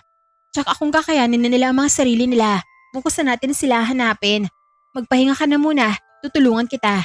Pati na rin ang kinaroroonan ng baol. Alam ko kung saan yan matatagpuan. Talaga po? Oo nga, kaya matulog ka na ha. Naku, ang swerte ko naman. Maraming salamat po, Ate Amihan. Sa kabilang banda, nakadaong na ang bangka na sinasakyan ni Nanang Bering at Aling Buging sa pangpang ng mahiwagang isla. Katatapos pa lamang nilang itali ang bangka nang bigla nilang marinig ang malakas na lagapak na mga pakpak sa himpapawid. Sabay silang napatingala. Paikot-ikot sa ibabaw nila ang parehong manananggal na dumagit kay Andrea. Naglalagablabas sa galit ang mga mata nito habang nakatitig sa 2 babae. Bumaba ka na dyan, halimaw! Hindi kami natatakot sa tulad mo! Pag-ingat ka, Buging! Huwag mo nga hayaang makalapit siya sa atin! Mabilis na bumulusok pa ibaba ang manananggal habang nakaamba ang mahaba nitong kuko. Ngunit mabilis din na umiwas sina Aling Buging at Nanang Bering. Kasabay noon ay buong lakas na inampas ni Aling Buging ang kanyang itak sa tagiliran ng halimaw. Napasinghal ang manananggal sa sakit bago pa ito makaganti ay itinaas ni Nanang Bering ang kanyang mahiwagang tungkod. At mabilis na binigkas ang isang sinaunang dasal. Nagkamali ka yata ng gusto mong kalabanin, halimaw. Biglang nagliwanag ang dulo ng tungkod ng matanda at tumama ang sinag nito sa katawan ng halimaw. Napaatras ang manananggal habang tila nagsusunog ang balat nito. Sinamantala naman ni Aling Buging ang pagkakataon. Mabilis nang inihagis ang makapal niyang lubid na eksaktong pumulupot sa isang pakpak ng nilalang. Wala ka nang kawala pa. Magbabayad ka sa ginawa mo sa anak ko. Buong lakas na hinila ni Aling Buging ang tali, kaya nawala ng balanse ang halimaw. Pilit mang kumakawala ang manananggal, ay sunod-sunod pa rin ang pag-atake ng dalawa. Minsan ay tinatamaan ang nilalang ng mahiwagang tungkod ni Nanang Bering at minsan naman ay nasusugatan ng matalim na itak ni Aling Buging. Sa kabila ng mga sugat na tinamo nito, nagawa pa ring makawala ng manananggal. Hirap na hirap itong pumailan lang sa himpapawid. Paliko-liko itong lumipad na tila isang lasing na hindi na makontrol ang kanyang direksyon. Ilang sandali pa, tuluyan itong nawala ng lakas. Bumagsak ito sa kalagitnaan ng masukal na kagubatan habang umaalingaw-ngaw ang malakas nitong sigaw sa buong isla. Hindi niya tayo pwedeng takasan. Hindi pa natin alam kung saan niya dinala at kung ano nangyari kay Andrea. Bilisan natin Nanang Bering. Sigurado ako na hindi pa nakakalayo ang manananggal na yon. Mabilis na sinundan ni Nanang Bering at Aling Buging ang direksyon na pinagbagsakan ng manananggal. Maingat silang naglakad sa masukal na kagubatan habang nakahanda ang mahiwagang tungkod at matalim na itak. Ngunit pagdating nila sa lugar ay wala na doon ang halimaw. Tanging mga nabaling sanga, bakas ng dugo at malalaking yapak lamang ang kanilang nakita. Maliwanag na nagawa pa ring makatakas ng sugat ang manananggal. Aba, mukhang naubusan na ng tapang ang halimaw. Kanina ang yabang-yabang pa, ngayon naman nagtatago na. Napatawa si Nanang Bering at bahagyang umiling. Ganon talaga kapag pinaglihis sa masasamang damo. Pero kahit natakasan niya tayo, sigurado akong mamamatay rin yun sa impeksyon. Wala namang ibang tutulong doon. Buti nga sa kanya. Akala yata niya ay kaya niyang takutin ang kagaya natin. Hindi niya alam na mas marami na tayong naranasang panganib kaysa sa kanya. Sabay silang natawa bago muli na naging seryoso ang kanilang mga mukha. Halika na, huwag na nating sayangin ang oras. Mas mahalagang mahanap natin si Andrea kaysa habulin pang sugat ang halimaw na yon. Tumango si Aling Buging. Muli nilang hinigpitan ang hawak sa kanilang mga sandata at nagsimulang maglakad paloob sa mahiwagang kagubatan. Umaasang buhay at ligtas pa ang bata na kanilang hinahanap. Hindi pa man sila nakakalayo ay biglang kumaluskos ang makakapal na damuhan sa kanilang unahan. Sumunod ang isang malakas na angel na nagmula sa kailaliman ng kasukalan. Andrea, anak, ikaw ba yan? Mukhang hindi si Andrea yon. Nararamdaman ko ang kakaiba at masangsang na timpla ng hangin. Maya-maya lamang ay isang malaking aswang ang biglang lumundag mula sa mga puno. Nakalabas ang mahaba nitong pangil at matutulis na kuko habang mabilis na sinugod ang dalawa. Aba, tama ka nga Nanang Bering. Isa na namang salot ang gustong makatikim ng itako. Hindi nag-atubili si Buging na salubungin ng halimaw. Mabilis ang iniwas ang katawan sa unang pagsalakay ng aswang bago niya ito hinataw ng kanyang itak. Napaatras ang nilalang matapos magtamo ng malalim na sugat sa balikat. Kasabay noon ay itinaas ni Nanang Bering ang kanyang mahiwagang tungkod. Bumugay na nakakasilaw na liwanag na tumama sa dibdib ng aswang. Napasigaw ito sa matinding sakit at bahagya na nanghina. Ngayon din, Buging, atakihin mo na siya. Hindi na sinayang ni Buging ang pagkakataon. Muli niyang sinugod ang halimaw at sunod-sunod itong tinamaan ng kanyang mga atake. Pilit mang lumaban ng aswang ay hindi nito kinaya ang mahusay na pagtutulungan ng dalawa. Ilang sandali lamang ay bumagsak ang aswang sa lupa. Hindi na ito, muling nakatayo pa. Isa na namang halimaw ang nalaga sa isla na to. Marami pa nga harang sa atin, kaya wag tayo magpapapaya. Tahimik silang nagpatuloy sa kanilang paglalakbay. Handang harapin ang anumang panganib na naghihintay sa loob ng mahiwagang isla. Sa kabilang banda, unti-unting naalimpungatan si Andrea mula sa kanyang pagkakatulog. Dahan-dahan niyang iminulat ang kanyang mga mata. Tanging ang liwanag ng maliit na lampara ang nagbibigay ng ilaw sa loob ng kubo. Pagbangon niya ay nagulat siya sa kanyang nakita. Nakaupo si Amihan sa isang sulok habang hinihingal. May mga sariwa itong sugat sa braso at balikat. At patuloy na tumutulo ang dugo mula sa mga yon. Oh, Ate Amihan, ano po nangyari sa inyo? Napalingon si amihan at bahagyang ngumiti kahit halatang nasasaktan. Ayos lang ako. Habang natutulog ka, may isang aswang na nagtangkang pumasok sa bahay. Mabuti na lang at naitaboy ko siya. Nagkaroon kami ng matinding labanan at napaslang ko rin siya. Pero nasugatan din ako. Naku, bakit hindi niyo ako ginising? Kailangan mo ng pahinga. Alam kong pagod ka sa mga nangyari. Kaya ako na muna ang humarap sa kanya. Hindi na nagsayang ng oras si Andrea. Agad nang kinuha ang supot ng mga halamang gamot na dala niya. Maingat nang dinikdik ang mga dahon at ipinantapal sa mga sugat ni amihan.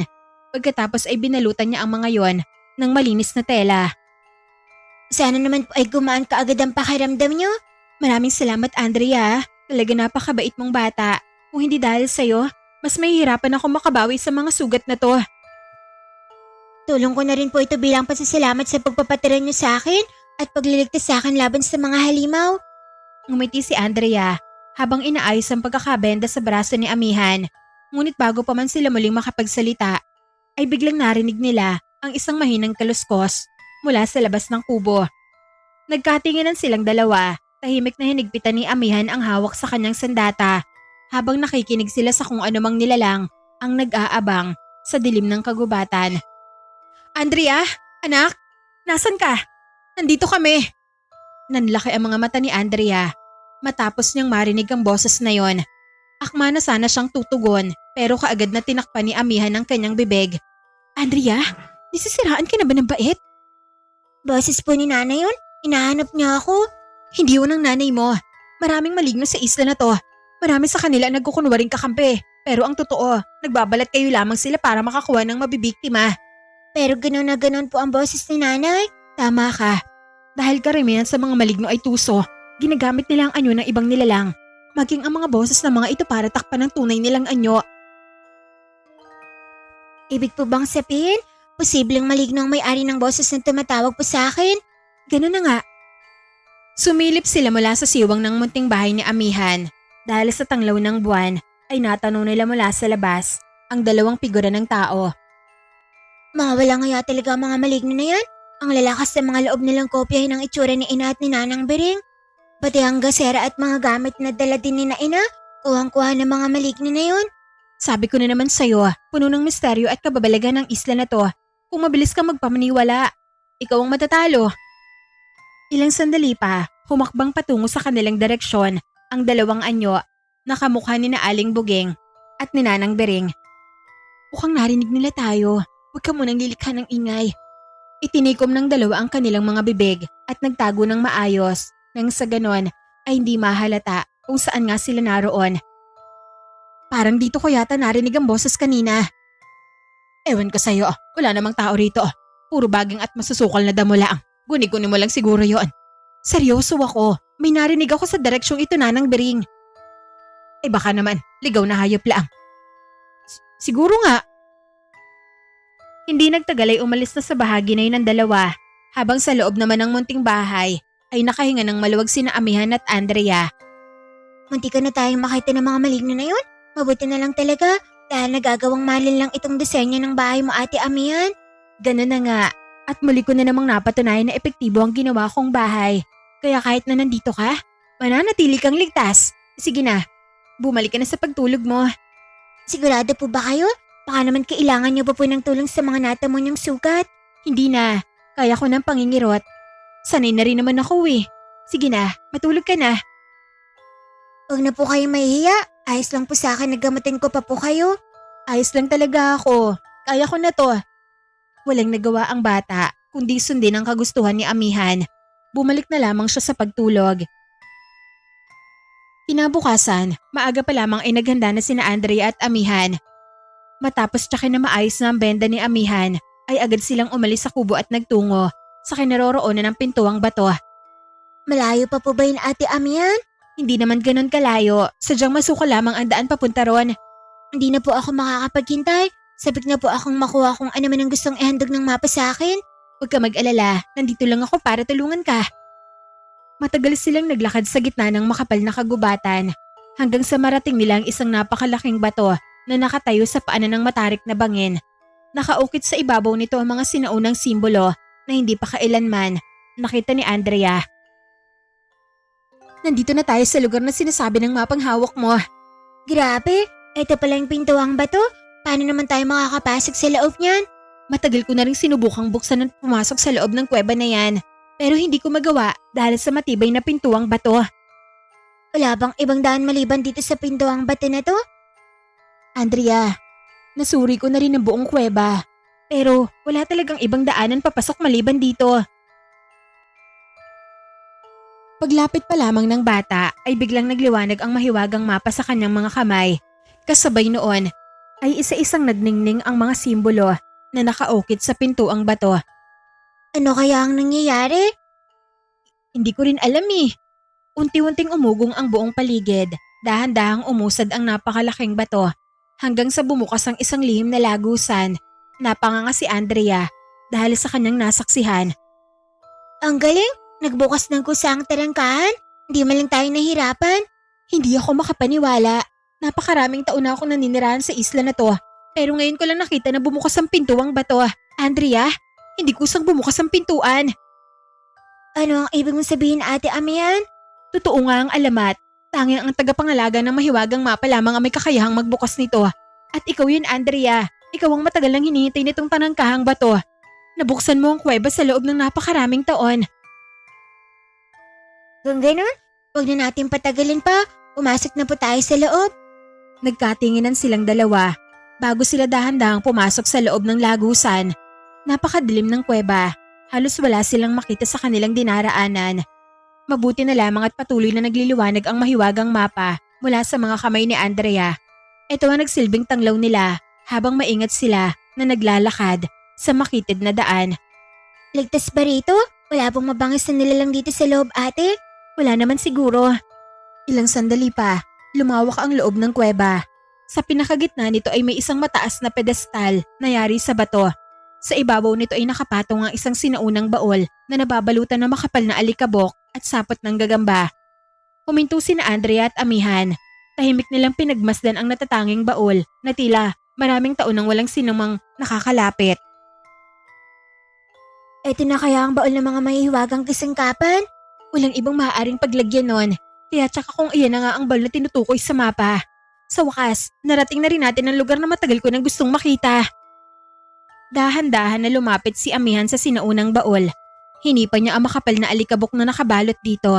Hanggang sa unti-unting lumitaw ang mga kakaibang ukit mula sa takip nito. Ito na marahil ang baol na matagal nang tinatago ng isla. Sobrang saya naman. Maingat nang hinawakan ng ibabaw ng baol at sinubukan na buksan ito. Ngunit kahit anong pwersa ang gawin niya ay hindi man lang ito gumalaw. Kamalasan, ayaw niyang mabuksan? Tigmamatigas pa rin ang baol. Siguro po, dahil sa tagal na panahon na itong naabandona, mahirap na itong buksan. Hindi, dahil mukhang matibay at hindi naman kinakalawang ang baol. Mabubuksan ko rin to. Ako na lang po kaya? Hindi na, kaya ko na to. Huminga ng malalim si Amihan at saka muling sinubukan. Sa sandaling yun ay biglang kumislap ang mga ukit sa baol. Kasabay noon ay isang malakas na puwersa ang tumama sa kanya at tila kidlat. Napasigaw naman si Amihan habang tumilapon siya ng ilang dipa at bumagsak sa sahig ng kuweba. Ate Amihan, ayos lang po ba kayo? Ang sakit ng likod ko, parang may kuryente na gumapang sa mga kamay ko. Walang hiya ang baol na yan. Gusto niya pa yata akong patayin. Mabilis na nilapitan ni Andre ang dalaga at tinulungan ito na makabangon. Huwag mo akong alalahanin. Mukhang hindi ako ang pinapayagang magbukas niyan dahil ikaw ang pinili ng mapa. Marahil ikaw lang din ang may kakayahang magbukas ng baol. Napatingin si Andrea sa mahiwagang baol. Unti-unti siyang lumapit at marahang ipinatong ang kanyang kamay sa hawakan nito. Sa pagkakataong yon ay walang kidlat na lumabas. Sa halip ay muling nagliwanag ang mahiwagang mapa sa kanyang kamay. Umilaw din ang mga sinaunang ukit sa baol na para bang kinikilala siya nito. Dahan-dahang itinaas ni Andrea ang takip. Lumangit-ngit ang baol hanggang sa tuluyan itong bumukas. Sabay na napamangha sina Andrea at Amihan. Ate Amihan, nagawa ko? Nagbukas ang baol? Ibig sabihin, tama nga ang sinabi ko. Sa loob ng baol ay kumikinang ang mga nakakasilaw na napakaraming gintong barya, hikaw, kwintas, pulseras at iba't ibang hiyas na kumikislap dahil sa liwanag ng mahiwagang mapa. Sa gitna ng lahat ng kayamanan na yon ay nakapatong ang isang maliit na gintong punyal na may kakaibang mga ukit sa talim at hawakan. Bahagya ito nagliliwanag na tila nagtataglay ng isang sinaunang kapangyarihan. Ang dami palang kayamanan sa loob nito. Ngunit pakiramdam ko, hindi ang mga ginto ang tunay na kayamanan ng baol.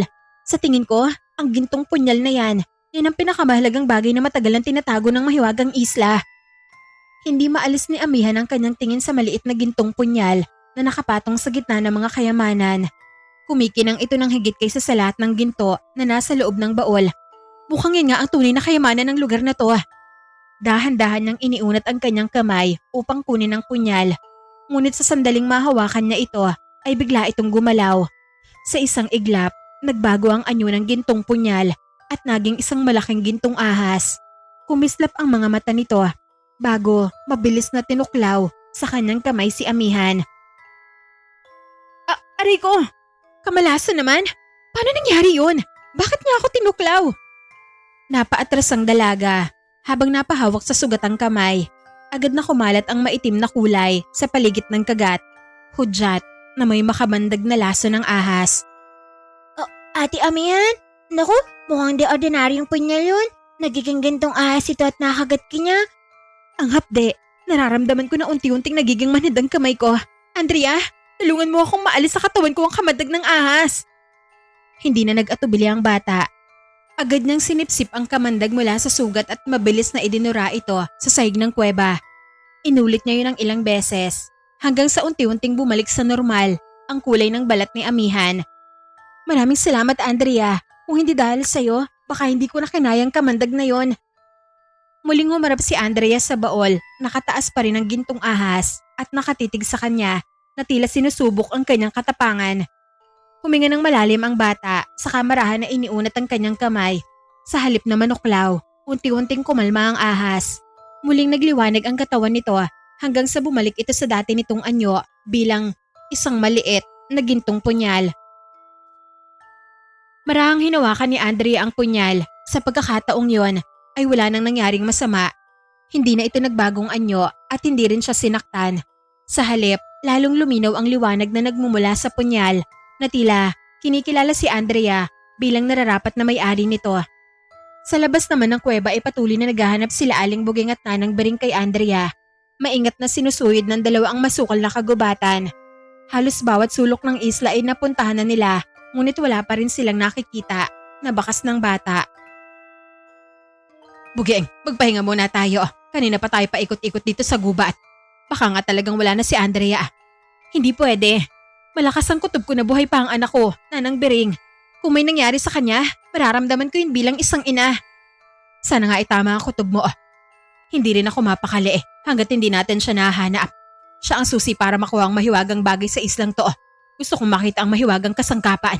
Mahanap din natin si Andrea, Nanang Bering. Hindi ako titigil hanggat hindi ko siya nayayakap.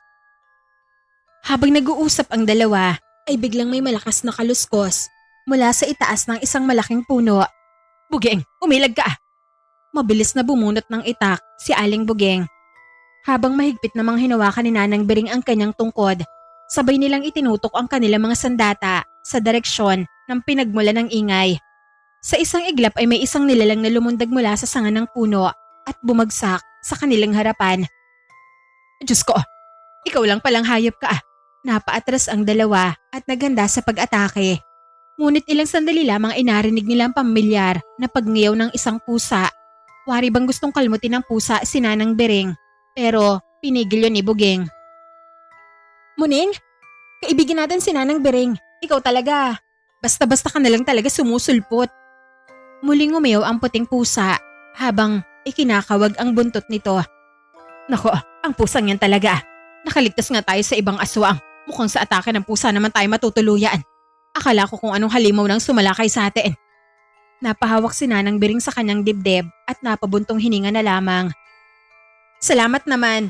Akala ko, isa na namang maligno ang haharang sa atin. Lumapit si Muning kay Aling Buging at marahang kumiskis sa kanyang mga paa. Maya-maya ay tumalikod ito at nagsimulang maglakad papasok sa mas masukal na bahagi ng kagubatan. Maya't maya pa ay lumilingon ito sa kanilang dalawa na tila may nais na ipahiwatig. Buging, napansin mo ba? Parang gusto tayong pasunurin ni Muning. Oo nga ho, Nanang Bering. Kilalang kilala ni Muning si Andrea. Baka alam na kung nasaan ang bata. Hindi na nagdalawang isip ang dalawa. Agad nilang sinundan ang pusa. Habang patuloy ito naglalakad sa makipot na daan ng kagubatan na para bang may tsak itong destinasyon na gustong ipakita sa kanila. Hindi nagtagal ay huminto si Muning sa gitna ng daan at muling lumingon, kinabuging at nanang biring.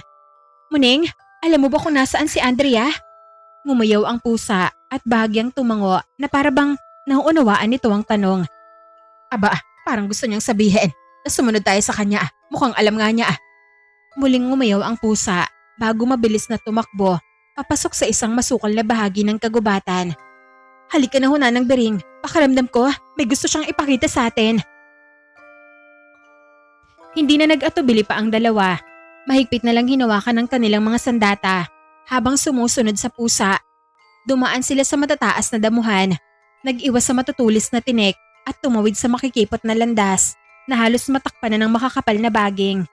Paminsan-minsan ay humihinto si Muning upang tiyaking nakasunod pa rin ang dalawa. Kapag nakikita niyang malapit na sila, ay muli itong tumatakbo. Talagang alam niya kung saan tayo dadalhin. Sana nga ay dalhin niya tayo kay Andrea sa dulo ng daanang ito. Makalipas ang ilang sandali, unti-unting limuwanag ang paligid dahil nabawasan ng maraming puno. Puminto si Muning sa paanan ng isang napakataas na bangin. Sa mismong harapan nila ay nakatayo ang isang napakalaking kuweba na napaliligiran ng naglalakihang bato at makakapal na baging. Nanlaki ang mga mata nilang dalawa habang nakatingin sa malaking bunganga ng kuweba. Napakalaki naman ng kuweba na to. Ngayon ko lang ito nakita Nanang Bering. Pakiramdam ko may matinding hiwagang nakatago sa loob ng lugar na yan. Tahimik na naupo si Muning sa tapat ng kuweba at tumingin sa dalawa bago muli nang umiyaw. Mukhang dito niya tayo dinala. Kung narito nga si Andrea, papasok tayo. Hindi ako aalis hanggat hindi ko siya nakikita Nanang Bering. Habang nakatayo, sina Aling Buging at Nanang Bering sa tapat ng malaking kuweba ay bigla nilang narinig ang isang pamilyar na tinig mula sa kailaliman nito. Aray, uwag, bitawan mo ako. Trader ka Ate Amihan. Nanlaki ang mga mata ni Aling Buging dahil sa kanilang narinig. Si Andrea yun. Boses yun ng anak ko. Kailangan natin siyang puntahan kaagad Nanang Bering. Nanlamig ang buong katawan ni Aling Buging. Wala na siyang alinlangan na ang boses na naririnig niya nga ay talagang kay Andrea. Sigurado ako, anak ko ang sumisigaw na yon. May kung anong nilalang na umaatake sa kanya. Bilisan natin, baka mahuli pa tayo. Hindi na nag-aksaya ng oras ang dalawa. Mahigpit nilang hinawakan ng kanilang mga sandata at mabilis na pumasok sa loob ng kuweba. Mabigat ang kanilang mga hakbang habang tinatahak ang madilim na lagusan. Sinindihan ni Aling Buging ang gasera. Tanging ang mahinang sinag ng gasera ang nagbibigay liwanag sa kanilang dinaraanan. Habang papasok sila ng papasok, ay lalo nilang naririnig ang tinig ng paslit. Bitiwan mo ako. Nasasaktan ako. Trader ka. Anak, nasan ka? Nandito na kami. Ililigtas ka namin. Parating na kami. Huwag kang matakot. Mas nagmadali sa pagtakbo sina Buging at Nanang Bering. Sa lawak ng kuweba ay hindi kaagad nila nakita kung nasaan si Andrea. Napakalawak ng bulwagang bato at maraming naglalakihang haligi ang nakaharang sa kanilang paningin. Patuloy nilang tinatawag ang pangalan ng bata habang paikot-ikot na naghahanap sa bawat sulok. Andrea? Anak? Sumagot ka! Andrea, nasan ka? Maya-maya lamang ay isang malakas na kalabog ang umalingaw sa buong kuweba. Mabilis na sinundan ng dalawa ang pinagmulan ng ingay. Pagdating nila sa isang maluwag na bahagi ng kuweba, ay nanlaki ang kanilang mga mata sa kanilang nasaksihan. Nagpapambuno sina Andrea at Amihan, ngunit sa kanilang pagkabigla ay biglang napunit ang katawan ni Amihan. Akma sana itong tatagain ni Andrea gamit ang ordinaryong punyal, pero mabilis na humiwalay ang pangitaas na katawan ng dalaga sa kanyang baywang. Sumibol ang malalaking pakpak sa kanyang likod habang humaba ang kanyang matutulis na kuko, pati na rin ang kanyang mga pangil. Manananggal, yun ang manananggal na paulit-ulit na sumasalakay sa atin. Humalakak lamang ang manananggal habang lumilipad sa loob ng kuweba. Napakadali mo palang lihlangin Andrea. Isa kang uto-uto At inutil na bata. Kaya pala simula palang napakabait mo na sa akin. Niloloko mo lang pala ako. Syempre, matagal kong hinintay ang pagdating ng tagapagmana ng mahiwagang mapa. Alam kong ikaw lang ang makakakuha ng gintong punyal. Kaya nagpanggap ako na kakampi at kaibigan mo. Ipinakita ng manananggal ang gintong punyal na hawak niya at muli itong humalakhak. Alam mo ba kung bakit ko ito nakuha? Dahil kusa mo itong ibinigay sa akin. Kapag ang tunay na may-ari ay buong pusong ipinagkaloob ang punyal sa iba, kinikilala nito ang bagong hawak. Napakabait mo talaga. At dahil doon, naging akin ang kapangyarihan nito. Hindi ako makapaniwala na naloko mo ako. Panahon na para wakasan kita. Ngumisi ang manananggal at mabilis na lumipad pababa. Buong lakas ng itinarak ang gintong punyal kay Andrea. Ngunit bago pa man tumama ang talim, ay biglang nagliwanag ang punyal. Sa isang kisap mata ay naglaho ang gintong anyo nito at naging isang tuyong kahoy na lamang. Napahinto ang manananggal at labis na nagtaka. Ano? Ano nangyari? Imposible! Mukhang ayaw ng mahiwagang punyal sa pangat at sinungaling na manananggal. Kahit anong panlili lang ang gawin mo, alam nang hindi ka karapat-dapat. Tumahimik ka! Namilipit sa galit ang mukha ng manananggal. Sa matinding galit ay malakas na ipinagaspas ang kanyang malalaking pakpak. Isang napakalakas na bugso ng hangin ang tumama kay Andrea. Tumilapon ang bata at malakas na bumagsak sa matigas na sahig ng kuweba. Rico, ang sakit na na. Sinubukan niyang tumayo, ngunit nanakit ang kanyang likod at mga braso. Halos hindi niya maigalaw ang kanyang katawan dahil sa lakas ng pagkakatilapon sa kanya. Mula sa di kalayuan ay narinig ni na Aling Buging at Nanang Bering ang sigaw ni Andrea. Agad silang lumapit sa direksyon ng labanan at sabay na tumakbo upang saklolohan ang bata. Unti-unting lumapit ang manananggal kay Andrea habang nakangisi.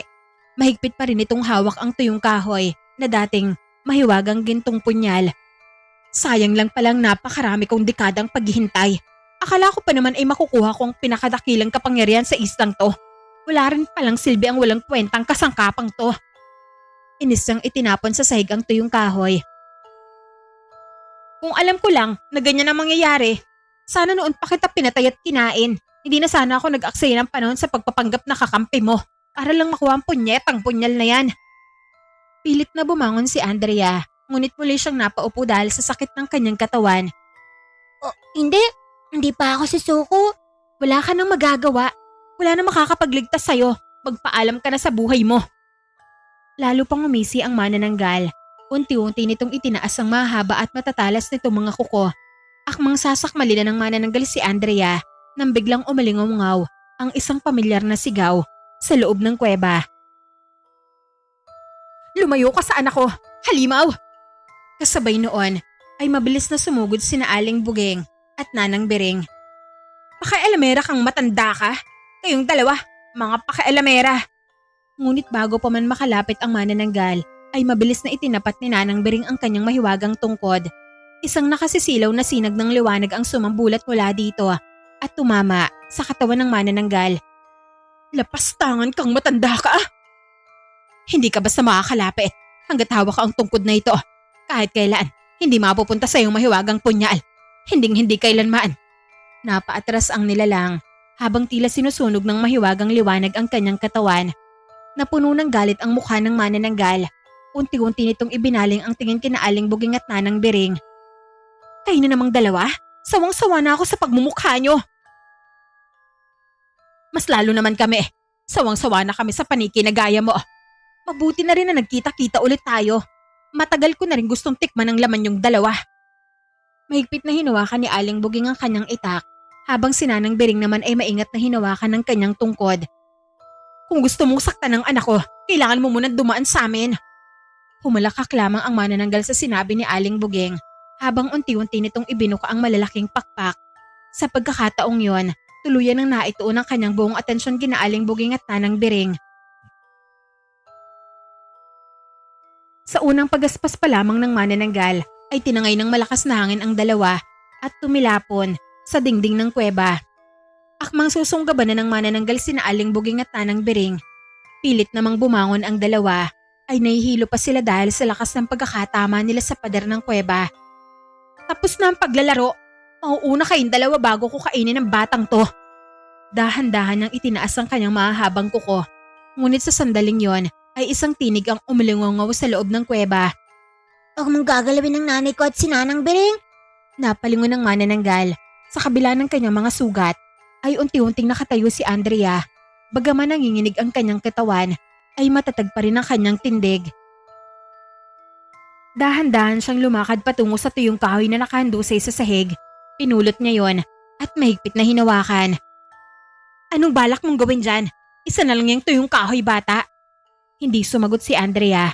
Mariin niyang itinarak ang tuyong kahoy sa sahig ng kuweba. Sa isang iglap ay umalingongaw ang isang malakas na ugong. Biglang nayanig ang buong kuweba. Naglaglagan ng mga tipak ng bato mula sa kisame hanggang nagsimulang babitak ang matigas na sahig. Nagkamali ka? Sinungaling na manananggal. Hindi ito ordinaryong punyal. Pinipili lang nito kung sino ang karapat-dapat. Unti-unting nagliwanag ang tuyong kahoy. Sa harap ng kanilang mga mata ay muli itong nagbago ng anyo. Ang tuyong kahoy ay naging isang kumikinang na gintong punyal. Nagbuga ito na nakakasilaw na gintong liwanag na agad gumapang sa braso ni Andrea na tila isang buhay na kapangyarihan. Unti-unting nabalot ng gintong sinag ang buong kanang braso ng paslit. Sumunod na nagliwanag ang kanyang mga mata hanggang sa maging kulay ginto ang kanyang mga balintataw. Nanlaki naman ang mga mata ng manananggal. Hindi! Imposible! Nabubuhay ng muli ang kapangyarihan ng punyal! Kasabay ng pagliyab ng kapangyarihan ng punyal ay lalo pang lumakas ang pagyanig ng kuweba. Isang napakalaking bitak ang biglang humiwa sa lupa at mabilis na gumapang patungo sa kalahating pang-ibabang katawan ng manananggal. Ano nangyayari? Ang mga paa at baywang ko!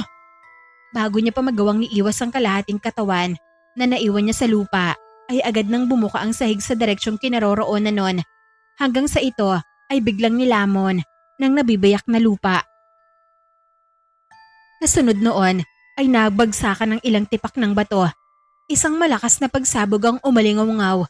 Sa loob lamang ng ilang sandali ay tuluyang nadurog ang kalahating katawan ng manananggal. Nagpalutang-lutang sa ere ang nilalang habang nanginginig sa matinding takot. Hindi! Hindi maaari! Ang mga paa ko! Nanlaki ang kanyang mga mata habang nakatitig sa nagkalasog-lasog na mga labi ng kanyang pang-ibabang katawan. Wala na! Wala nang kalahati ng katawan ko! Hindi na ako makababalik! Hindi ito maaaring mangyari! Sa unang pagkakataon, nakita ni na Aling Buging at Nanang Bering ang manananggal na tunay na natakot. Alam nitong kapag tuluyang nawala ang kanyang pang-ibabang katawan, wala na siyang mababalikan at unti-unti na ring magwawakas ang kanyang buhay. Dahan-dahang tumayo si Andrea. Bagaman bakas pa rin sa kanyang mukha ang pagod at sakit, nananatiling matatag ang kanyang tindig. Mahigit niyang hawak ang mahiwagang punyal. Habang matalim na nakatitig sa manananggal, napansin ng lahat na muli na namang nagbabago ang anyo ng mahiwagang sandata. Unti-unting humaba ang talim nito. Ang gintong hawakan ay naging buntot, habang ang talim ay naging ulo ng isang ahas. Sa loob lamang ng ilang sandali, ay tuluyan na nag-anyong isang gintong ahas ang punyal. Marahan itong gumapang sa braso ni Andrea.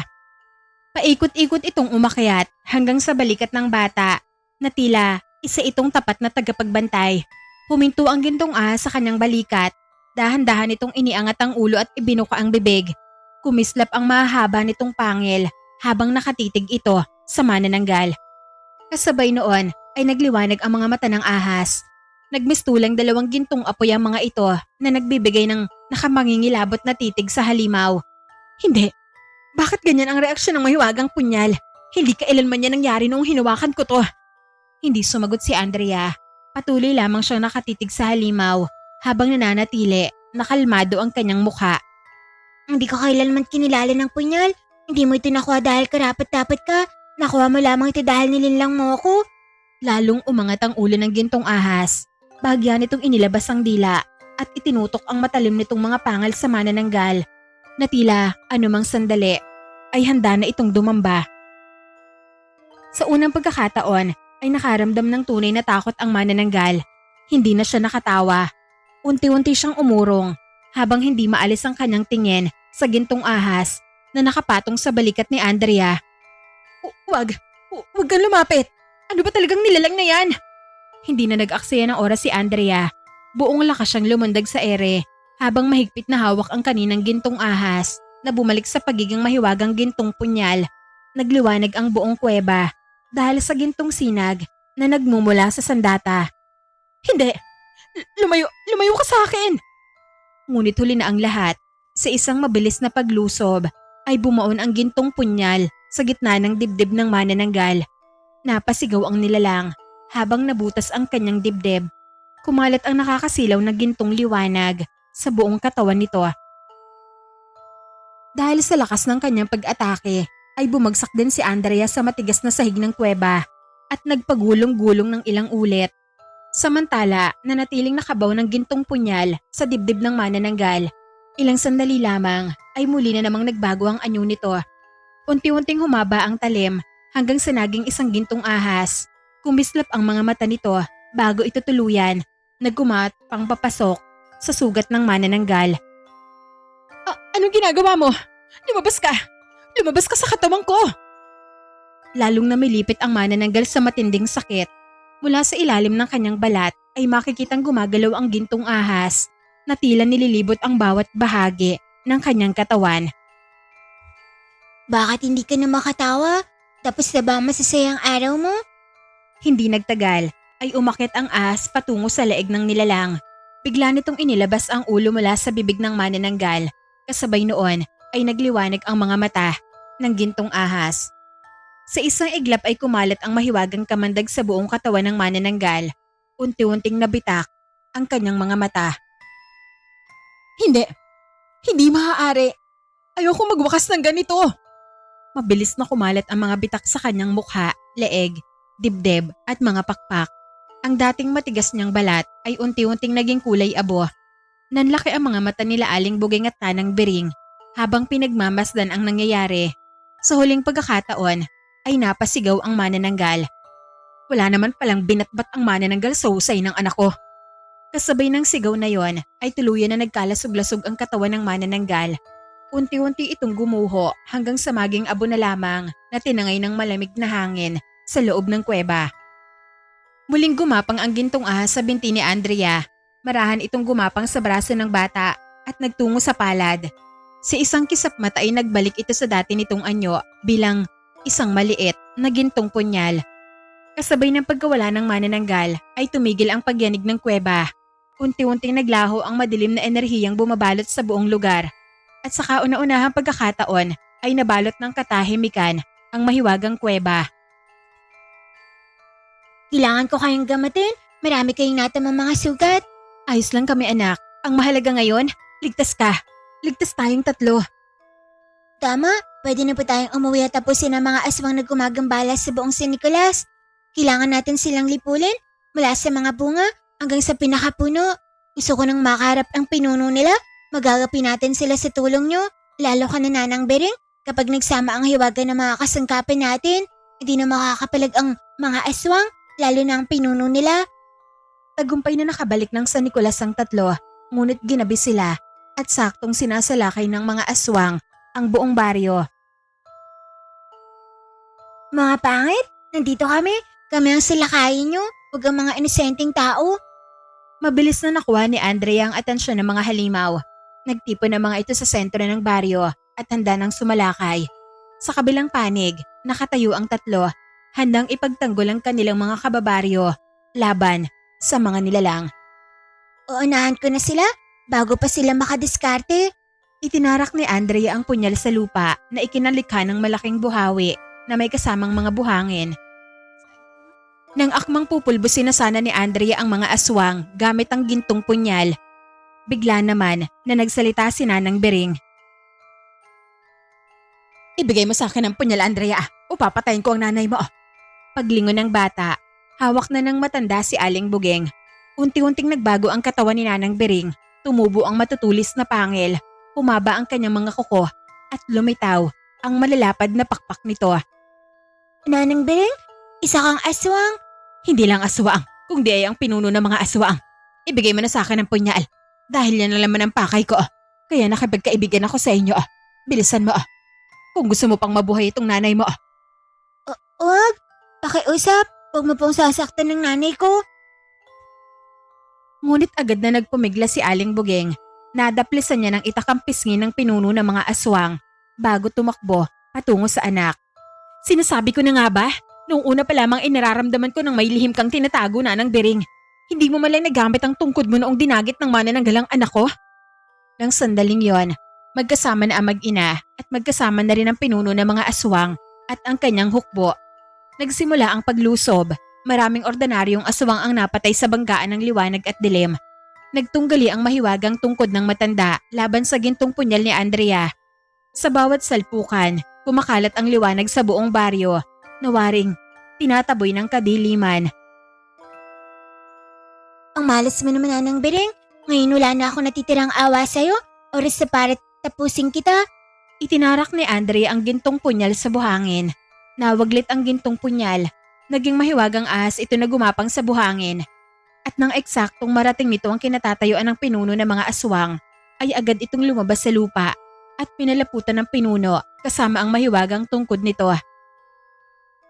Namilipit sa sakit ang matanda habang naiipit ito sa sakal ng ahas. Kumikislap-kislap ang tungkod nito hanggang sa mabasag. Hanggang sa tuluyang kinagat ng gintong ahas ang ulo ng pinuno na naging sanhi sa pagkasawi at pagiging abo noon. Sa huli, nanaig ang kapangyarihan ng punyal. Bumagsak si Nanang Bering matapos matalo ni Andrea. Ang natitirang mga aswang ay nagtakbuhan at naglaho na sa dilim. Muling lumabas ang mga tao mula sa kanilang mga bahay. Nagdiribang ang mga ito sa tagumpay na nakamit ng buong San Nicolas. Andrea anak, tapos na. Ligtas na ang San Nicolas. Hindi na maling makakapalig ang mga aswang. Sa tulong ng ating pagkakaisa, nagapin natin ang pinuno nila. At sa gabi na yon, nagningning ang buong baryo sa liwanag ng pag-asa. Bumalik sa normal ang gintong punyal, habang ang mag-ina naman ay umuwi na rin sa dati nilang bahay. Wala na ang bahay nila, pero ang tabing dagat ay nananatiling marikit habang makikita sa banayad na figura nito ang magandang bilog ng buwan. Biglang sumulpot si Muning sa harapan ng mag-ina habang nakaharap ang mga ito sa dalampasigan. Kagat-kagat ni Muning ang mahiwagang mapa. Aba, nakauwi ka rin pala Maneng. Parang wala akong naalala na kasama ka naming umuwi At dala mo pa talaga ang mapa. Pambihira talaga ang pusa na yan. Bigla-bigla na lang lumilitaw sa kung saan. Akma na sana nga haplusin ni Andrea ang pusa, pero biglang nagliwanag ito at naging isang magandang diwata. Ako ang diwata ng karagatan. Ako ang may-ari ng mapa at nagkulong nito sa mahiwagang kabibe upang hindi makuha ng mga aswang, lalo na ng sakim nilang pinuno. At ako din ang pumili sa iyo, Andrea, bilang tagapangalaga nitong mahiwagang mapa at ng mahiwagang punyal na yan. Dahil sa loob ng pamamalagi ko sa inyong tahanan, nabatid ko na ang kabutihang taglay mo ay maaaring maging metsa ng kaginhawaan sa buong San Nicolas. Namangha ang mag-ina. Kakausapin pa sana nila ang diwata, pero agad itong naglaho. Namangha ang mag-ina. Kakausapin pa sana nila ang diwata, pero kaagad itong naglaho. Tanging ang naiwan ay ang mahiwagang mapa na lumutang sa ere at agad din naman na sinalo ng bata. Nagkatitigan ang mag-ina at sabay nang ngumiti. Dito ko na po tinatapos ang kwento na to. Maraming salamat sa lahat ng mga nakinig. Magandang araw po sa inyong lahat.